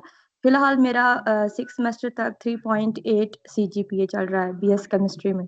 तो सर इसके अलावा मैंने काफ़ी ज़्यादा ऑनलाइन कोर्सेज भी किए हैं, मैं इंटर्नशिप भी की है मैंने अपनी सेमेस्टर ब्रेक के अंदर। तो मुझे आप थोड़ा सा गाइड कर दें कि मेरा पहला आफ्टर BS मेरा पहला स्टेप क्या होगा इस स्कॉलरशिप को हासिल करने के लिए। अच्छा, आप मुझे एक चीज़ बता दें, बैचलर आपका कब ख़त्म हो रहा है? मेरा जून 2026। ओके, जून 2026 का मतलब ये है कि आप जून 2026 तक अपना बैचलर आराम से ख़त्म कर सकती हैं और उसके बाद आपके पास still ample amount of time होगा एरास्मस की स्कॉलरशिप अप्लाई करने के लिए। अब बात ये है, जून के बाद आपका स्ट्रेट अवे परसूट जो होना चाहिए कि आप जून से लेकर जो अक्टूबर का पीरियड है उसमें आप अपनी रेलिवेंट डॉक्यूमेंटेशन पूरी करें। आप एरास्मस में देखें तो किन प्रोग्राम्स में अप्लाई करना है, उन प्रोग्राम्स की जाके रिक्वायरमेंट्स देखें। उन रिक्वायरमेंट्स के लिहाज से अपनी डॉक्यूमेंटेशन पूरी करने के बाद आप उसमें अगर आईएलटीएस भी आ जाता है, सब कुछ आ जाता है, वो सारी चीज़ें आप अपनी डॉक्यूमेंटेशन जब पूरी होगी, अक्टूबर से लेकर अप्रैल का पीरियड होता है मोस्ट प्रोग्राम्स, और ज़्यादातर प्रोग्राम्स लाई करते हैं नवंबर से लेकर जनवरी के एंड तक। ठीक है, इसके अंदर मोस्ट प्रोग्राम्स होते हैं।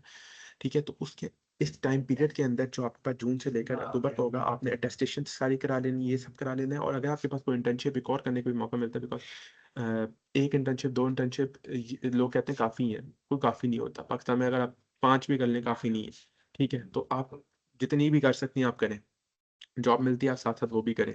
ठीक है, आपको कोई अपॉर्चुनिटी मिलती है कोई पब्लिश कराने की कोई चीज़ को, इस तरह की चीज़ भी करें। तो जितनी आप अपने आप को उस 2-3 महीनों में प्रिपेयर कर देंगी, तो उसके बाद आपके अप्लाई के टाइम पे आपका प्रोसेस आसान हो जाएगा। आपको जो भी चीज़ें क्या कहते हैं, मोटिवेशन लेटर और हाँ रिकमेंडेशन लेटर लिखवा लें। ठीक है, अच्छे से अपने रिकमेंडेशन लेटर लिखवाएं। ठीक है, वो अपने क्या कहते हैं अपने पास रेडी करें अपनी मोटिवेशन लेटर के लिए। फिर आपको पास आराम से आप अपने आप को महीना दें, उसके लिए अच्छे से लिखें। ठीक है, 600 वर्ड में आपको पता है कि एक एप्लीकेशन अप्लाई करने के बाद आपको नेक्स्ट टाइम पता चलेगा यार मैं ये चीज़ भी डाल सकती थी। अपने टीचर से पूछें, कभी कभी टीचर आपको एक आध बहुत अच्छा मशवरा दे देता है। तो ये चीज़ें भी आप लोग कर सकते हैं। तो आपके पास जून के बाद बहुत अच्छा टाइम है, 3 महीने अपने आपको प्रिपेयर करने का, उसके बाद आराम से अप्लाई करें।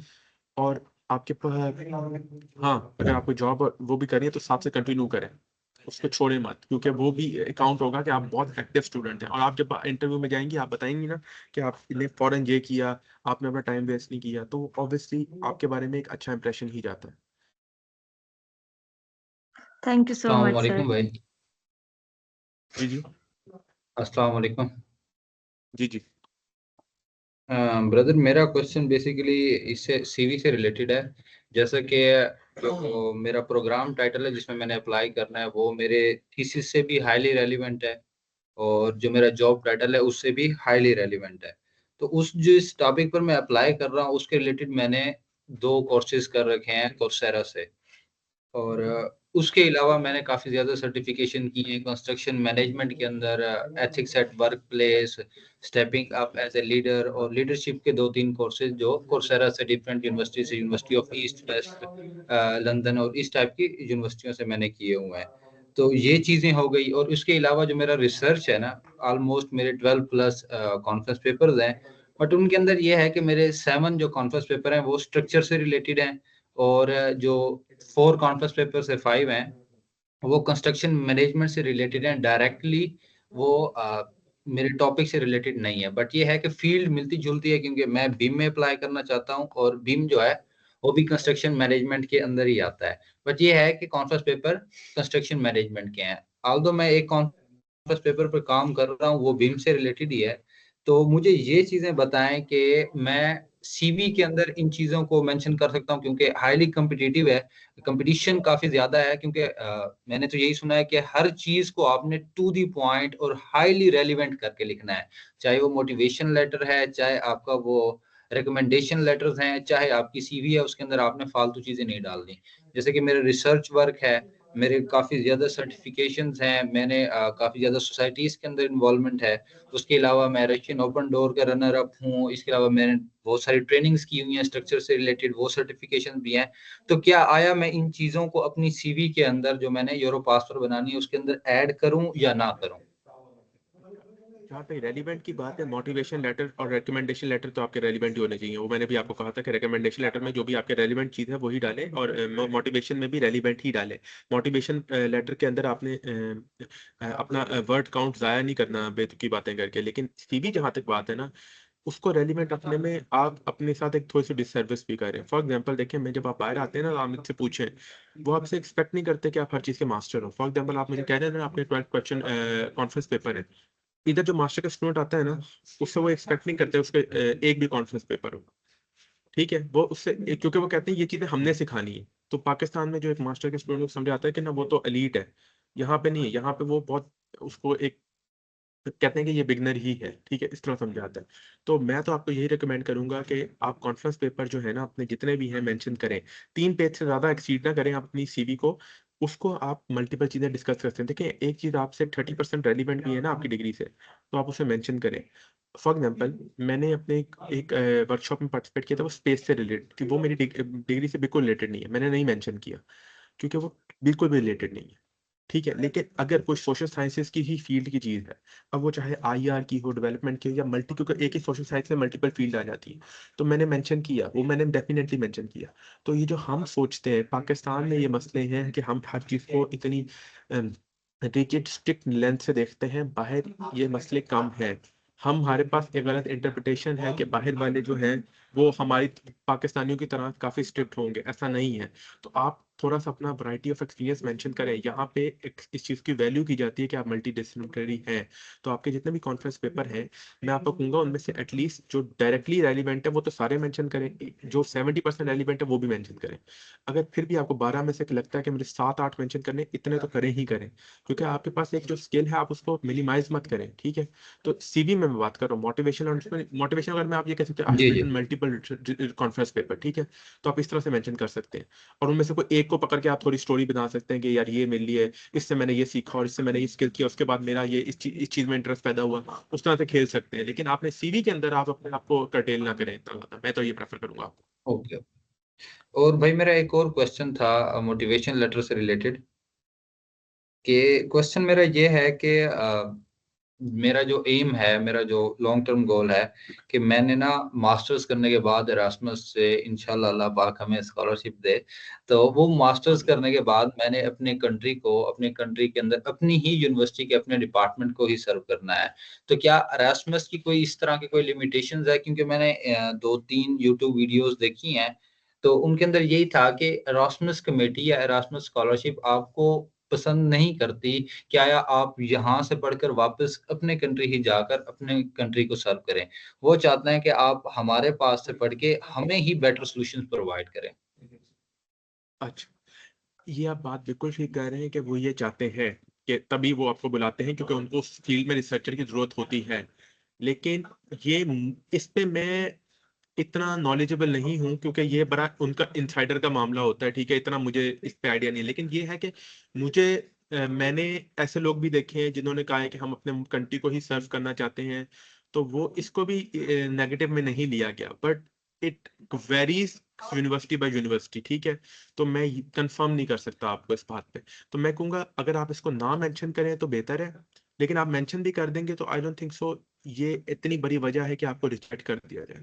ठीक है, तो मैं आपको कहूंगा कि प्रेफरेबली ये ना मेंशन करें कि आपका ये गोल है, लेकिन आप ये मेंशन जरूर कर सकते हैं कि मैं चाहता हूं कि अपनी रिसर्च से, अपनी डिग्री से मैं बहुत लोगों को हेल्प करूं, या मैं फ्यूचर में किसी ऑर्गेनाइजेशन का पार्ट बनूं। आप बता सकते हैं इस टाइप की कोई चीज़, लेकिन आप आइडियली आप मेंशन ना करें अपने कंट्री का, अगर वो लोग कह रहे हैं। लेकिन मुझे इस पर ज़्यादा नॉलेज नहीं है, क्योंकि मैंने ये बात एटलीस्ट नेदरलैंड्स में नहीं सुनी। Okay okay okay, thank you very much भाई, अस्सलाम बहुत सर। बहुत शुक्रिया। जी, अस्सलाम अस्सलाम वालेकुम सलाम। जी जी वालेकुम। जी भाई, सर, जो भी। मेरा जी जी जी जी जी सर आवाज आ रही? जी जी जी बोले बोले। जी सर, मैंने बीएस इंग्लिश किया हुआ है 2024 में, और मेरे पास आइल्स भी 7 बैंड्स के साथ है, और मेरा सीजीपी भी 3.93 है।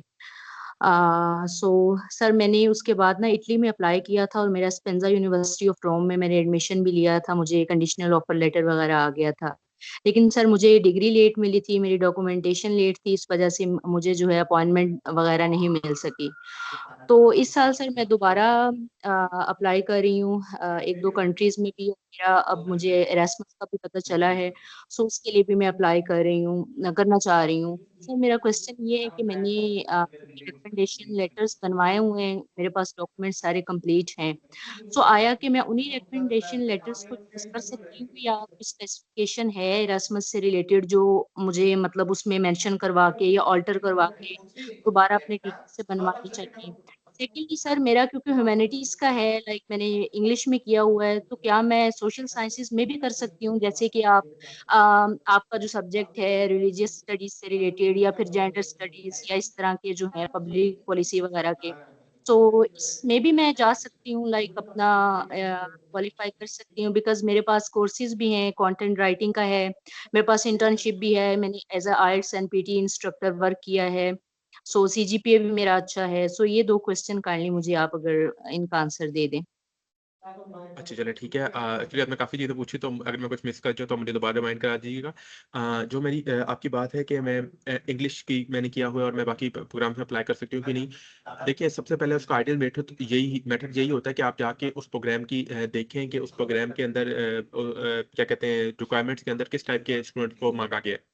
तो उसके अंदर ये होता है कि मोस्टली ना आप इंग्लिश वाले जो है वो ह्यूमैनिटीज के मेरे भी प्रोग्राम में अप्लाई कर सकते हैं इनफैक्ट, ठीक है, बड़े और भी प्रोग्राम में कर सकते हैं। तो पब्लिक पॉलिसी वगैरह में अगर आपके बस आपने ये शो करना होता है कि आपको इस चीज में आपने उनको सेल करना है कि हाँ आप इससे थोड़े से रेलिवेंट हो। अब वो कैसे किया जाता है, मैं कुछ लोगों को जानता हूँ जो लॉ के बैकग्राउंड से आए थे, वो मेरी डिग्री में आए थे, वो रेलिवेंट नहीं था, या वो बड़े डिफरेंट बैकग्राउंड से आए थे जो कि रेलिवेंट नहीं था। तो उन्होंने अपने मोटिवेशन लेटर में प्रूव किया कि ऑल्दो मेरा इस पे इन चीज़ों में एक्सपीरियंस नहीं है या इस तरह मेरा काम नहीं है, लेकिन मैंने बुक्स पढ़ी है या मैंने इस तरह कोर्सेज की हैं जिससे मुझे इंटरेस्ट पैदा हुआ, जिससे मुझे नॉलेज आई, मैंने सेल्फ स्टडी इस पे बहुत ज़्यादा की है, तो आप इसे शो कर सकते हैं। सेकंड चीज़ होती है कि आपने कोई कोर्सेज फॉर एग्जाम्पल आपने जैसे मैं रिलीजियस है, ये मेरे से भी इतना रेलिवेंट नहीं था, तो मैंने कहीं ना कहीं बताया कि ये वाले जो प्रोग्राम्स मैंने उधर मेंशन होता है कि मैंने इतने ECTS भी एक साइंस है, वो है कि इधर जितना हमारे क्रेडिट आवर्स होते हैं इधर ECTS होता है। तो मैंने बताया मैंने इतने वो आप कन्वर्ट करते हैं बेसिकली, तो मैंने कहा मैंने इतने ECTS का ना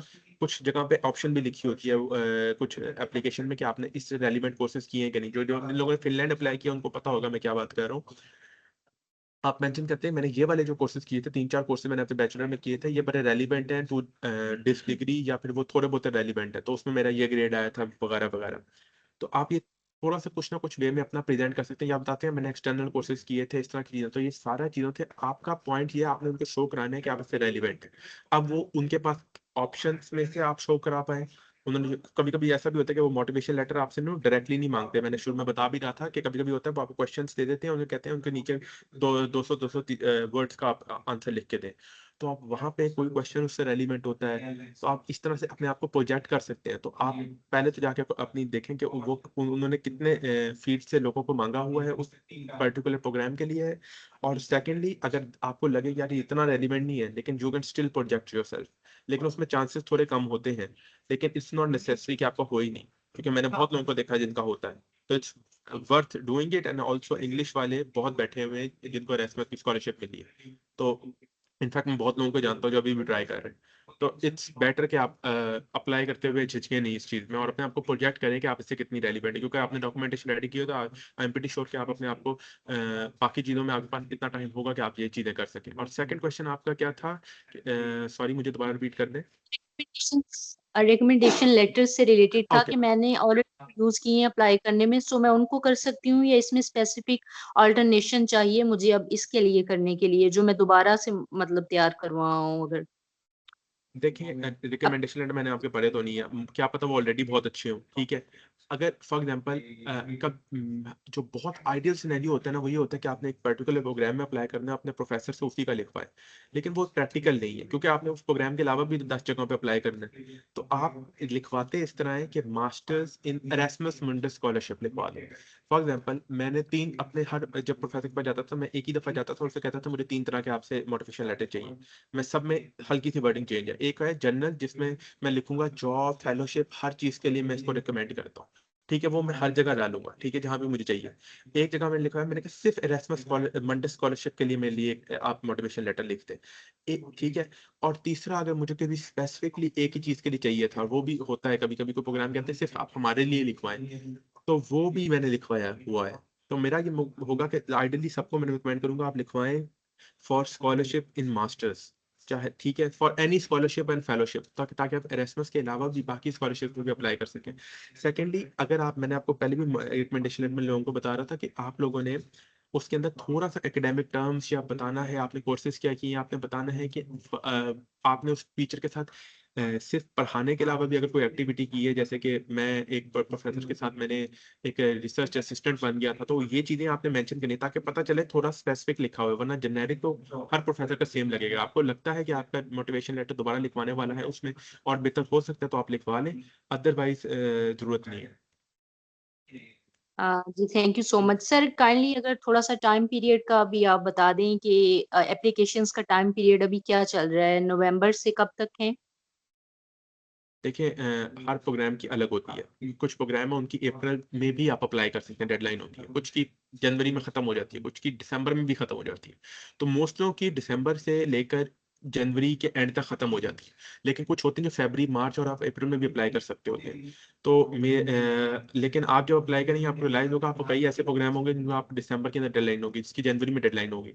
तो आपको प्रोग्राम वाइज देखना पड़ेगा आपने किस प्रोग्राम में अप्लाई करना है। जी, thank you so much sir. Assalamualaikum, sir. Sir, my name is जी Saqib Ali Wan and I am doing BS in Mechanical Engineering. Basically sir मेरा लास्ट ईयर है मैकेनिकल इंजीनियरिंग में और मेरा 7th सेमेस्टर चल रहा है और अब तक मेरा जो CGPA है वो 2.8 है ना। इसके साथ साथ सर मेरी 4 इंटर्नशिप्स हैं जिसमें मैंने 3 डिफेंस इंस्टीट्यूशंस में की हैं और वन में एक मेरा रिसर्च पेपर है जो मैंने फ्लूइड मैकेनिक्स से रिलेटेड किया और जो रिसर्च पेपर उनमें एज ए असिस्टेंट रिसर्चर था और जो मेरे आयल्स आया है उसमें मेरे 6 बैंड्स आए हैं। तो इसके मुताबिक आप क्या समझते हैं अगर मैं एरास्मस में अप्लाई करूं तो क्या मतलब मुझे चांस बन सकते हैं या मतलब जिस टाइम ऑफ वेस्टेज है CGPA की वजह से। यार देखिए, मुझे लगता है CGPA से ज़्यादा ना जो मुझे लगा है IELTS 6 इज़ रियली लेस। ठीक है, वो ये होता है कि ना अगर आप देखें आपकी एक चीज़ में डेफिशिएंसी हो तो उतना मैटर नहीं करता, लेकिन आपकी दो, मैंने आपको कहा कि अगर आप 7 तो आपका होना चाहिए अगर आपका लो GPA है, ठीक है। It's not a rocket science कि मैं भी कहता हूँ कि नहीं यार रिजेक्ट ही हो जाएगा, क्योंकि 6.5 मेरे ख्याल से मोस्टली जगहों पे अलाउड होता है। ठीक है, तो IELTS आपका थोड़ा बेहतर होना चाहिए। और जहाँ तक GPA, मैं इसको GPA को उतना वैल्यू नहीं दूंगा, क्योंकि यार अगर आपने जॉब्स और इंटर्नशिप बहुत ज़्यादा की होती है ना, तो वो कवर हो जाता है। क्योंकि मैं कई ऐसे लोगों को जानता हूँ GPA कम होता है लेकिन वो बाकी बहुत एक्टिव होते हैं, सिर्फ पढ़ाई में नहीं होते, बहुत चीज़ों में होते हैं, तो उनको मैं GPA को इतना नहीं ड्रॉबैक समझता। लेकिन मुझे लगता है अगर ऐसे केसेस में जब आपका GPA लो हो तो आपको अपना प्रोजेक्ट बहुत अच्छा करना पड़ता है। तो प्रोजेक्ट अच्छा करने के लिए आपका मोटिवेशन लेटर, रिकमेंडेशन लेटर बहुत अच्छा होना चाहिए। तो अगर जी सर आपको मैंने लगता है कि प्रोजेक्ट्स किए हैं 4 प्रोजेक्ट्स में एक मैं AKDC विनर हूँ नेशनल्स में जो GK में हुआ था और एक मैं US चैलेंज 2023 में जो रिसेंटली हुआ था नस्ट आपकी यूनिवर्सिटी में उसका भी मैं विनर था ड्रोन में ना। तो ये 2 प्रोजेक्ट्स हो गए और अभी एक मेरा एक और प्रोजेक्ट चल रहा था वो कंपटीशन में PNS के साथ उसमें भी सर मैं एज लीड ही काम कर रहा हूँ। और दूसरा एक क्वेश्चन लास्ट ये भी था कि आप अगर काइंडली आपने ये अगर लिंक्डइन प्रोफाइल भी शेयर कर दें आपके साथ एक एज कनेक्शंस भी बन जाए और मतलब नेक्स्ट के लिए भी इजी हो जाए। यार मैं आपसे लिंक्डइन प्रोफाइल शेयर कर देता हूँ, लेकिन मैं लिंक्डइन पे इतना एक्टिव नहीं हूँ। वैसे इनको मैंने दी थी लिंक्डइन प्रोफाइल, क्या है कि आप लोग भी शेयर कर सकते हैं, लेकिन मैं अभी कर ही देता हूँ आप लोगों को। लेकिन वो ये कि आप मुझे तो कनेक्ट कर लीजिएगा, लेकिन मैं इतना एक्टिव यूज़र नहीं हूँ लिंक्डइन का, ठीक है। तो माइंड मत कीजिएगा अगर मैं 2-3 दिन बाद अप्लाई करूँ, ठीक है। बाकी जहाँ तक बात है भाई, आप अपने, अगर आपका डायरेक्टली रेलिवेंट चीज़ है ना, कोई प्रोग्राम आपको लगता है तो आप उसमें ज़रूर अप्लाई कीजिए। मैं आपको रिकमेंड करूंगा आप अप्लाई कीजिए और आप बताएं कि आपने इस प्रोजेक्ट में ये चीज़ जीती थी, ताकि उन्हें पता चले कि आपका इसमें प्रैक्टिकल एक्सपीरियंस बहुत ज़्यादा है। तो आपको प्ले अराउंड करना आना चाहिए, क्योंकि फिर आपको थोड़ा स्ट्रीट स्मार्ट होना पड़ेगा अपने आप को प्रेजेंट करने के लिए उस तरह से। अच्छा, तो मैं आपको ये जरूर रिकमेंड करूंगा कि आप दो दो एटलीस्ट डायरेक्टली रेलिवेंट प्रोग्राम्स में अप्लाई करें। एटलीस्ट आप you will learn a lot, ठीक है। आप सिर्फ अप्लाई करने से भी बहुत कुछ सीखते हैं। ठीक है sir thank you so much sir. Okay.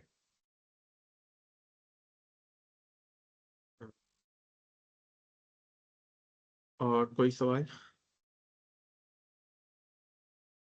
जो कमेंट्स में बहुत लोगों ने किए थे, जी जी। अस्सलाम वालेकुम सर, ये जो कोर्स डिस्क्रिप्शन डॉक्यूमेंट है ये कहाँ से बनवाना होता है और वेरीफाई किससे करवाते हैं? Course description, can you please elaborate? Sir जहाँ पे मैं अप्लाई कर रही हूँ, मैंने MS मैथमेटिक्स के लिए अप्लाई करना है, वहाँ पे ये डॉक्यूमेंट रिक्वायर्ड है, कोर्स डिस्क्रिप्शन डॉक्यूमेंट, अच्छा, तो इसलिए मैं पूछा। इसमें मैं आपको दो चीज़ें कहता हूँ कि एक तो जब मैंने लिंक्डइन प्रोफाइल शेयर की है, आप मुझे उधर एग्जैक्टली भेज सकती हैं कि उन्होंने एग्जैक्टली मांगा क्या है। सेकंड, अगर जितना मुझे अभी समझ आया वो ये है कोर्स डिस्क्रिप्शन के लिए, कि मेरे ख्याल से वो शायद ये मांग रहे होंगे कि आपके ग्रेडिंग का जो सिस्टम होता है वो क्या होता है। ठीक है, तो अक्सर ट्रांसक्रिप्ट के पीछे ना वो एक पेज लिखा होता है जिसमें लिखा होता है कि अगर आपका ये ग्रेड है तो आपका ये मैं कि ये इतने मार्क्स है तो ये ग्रेड है और ये जीपीए। मेरे ख्याल से शायद ये वो मांग रहे हैं चीज़, या फिर कोर्स डिस्क्रिप्शन में ये भी मांग सकते हैं कि आपसे कि आपने जो कोर्सेज किए हैं उनका नाम क्या है। ट्रांसक्रिप्ट की तरह ही होता है, लेकिन उसमें ECTS के कितने बनता है, ठीक है, जो कि आप यूरोप के क्रेडिट हॉर्स में कन्वर्ट करने को ECTS कहते हैं, वो इधर ECTS यूज होता है। उसका हम पूछ सकते हैं, या फिर ये पूछ रहे होंगे कि कौन से कोर्सेज आपके हैं जो डायरेक्टली रेलिवेंट है to the programme you are applying. तो मुझे जितनी समझ आई है वो ये आई है, लेकिन अदरवाइज आप मुझे लिंक्डइन पे रीच करके देख लें अगर आप ऐसी कोई चीज़ नहीं है तो। मुझे एग्जैक्टली क्योंकि अभी समझ नहीं आ रहा एग्जैक्टली उन्होंने मांगा क्या है। ठीक है, ओके, थैंक यू।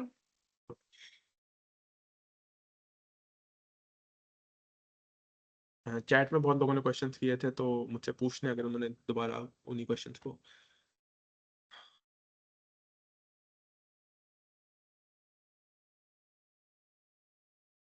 एक्सपेंसेस का कोई क्वेश्चन था किसी का, कि आपके कितने एक्सपेंसेस लगते हैं। इधर कोई, इधर आपके लिए सर्वाइवल के ऊपर कोई क्वेश्चन हो कि इधर आपके लिए इजी है क्या रहना वगैरह, कोई चैलेंजेस क्या होते हैं, इस टाइप का कोई सवाल है किसी का। किसी का सवाल ये है कि what's the process after the interview, क्योंकि ये सवाल आपको बाद में नहीं, अगर आप एक्सेप्ट हो जाते तो ये वाले सवाल को जवाब यूट्यूब पे भी सही से नहीं मिलता। तो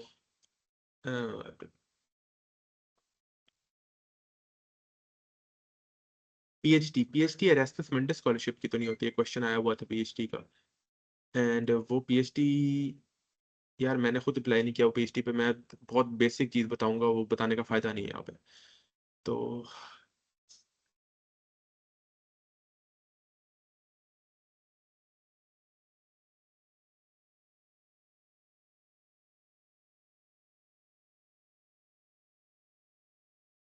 रिकमेंडेशन लेटर आप विजिटिंग फैकल्टी से भी ले सकते हैं।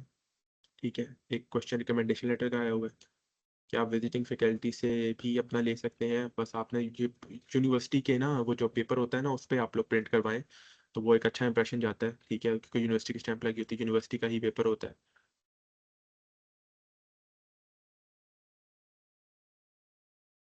किसी का कंट्री से रिलेटेड सवाल हो कि किस कंट्री में वीज़ा मिलने का मुश्किलें होती हैं तो वो भी पूछ सकता है।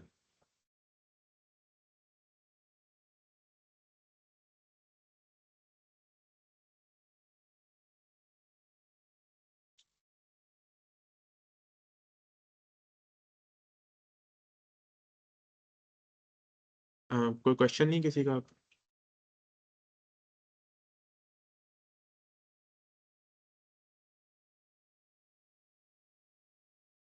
अ, किसी का कोई क्वेश्चन नहीं, आप कि खत्म हो गए questions? Okay, Okay, I think so. There are no more Okay. questions. As we come towards at the end of this session, we express our heartfelt gratitude to our honorable speaker for sharing his valuable insights, experiences, and guidance with us today. Your journey is truly inspiring and has provided great motivation to all attendees seeking international opportunities. We also thanks to the team and societies involved for their hard work and dedication in organizing the event. And of course, thanks you to all participants for joining us. May you all stay safe, motivated, and successful in your academic pursuits. Allah Hafiz. Okay, Allah Hafiz.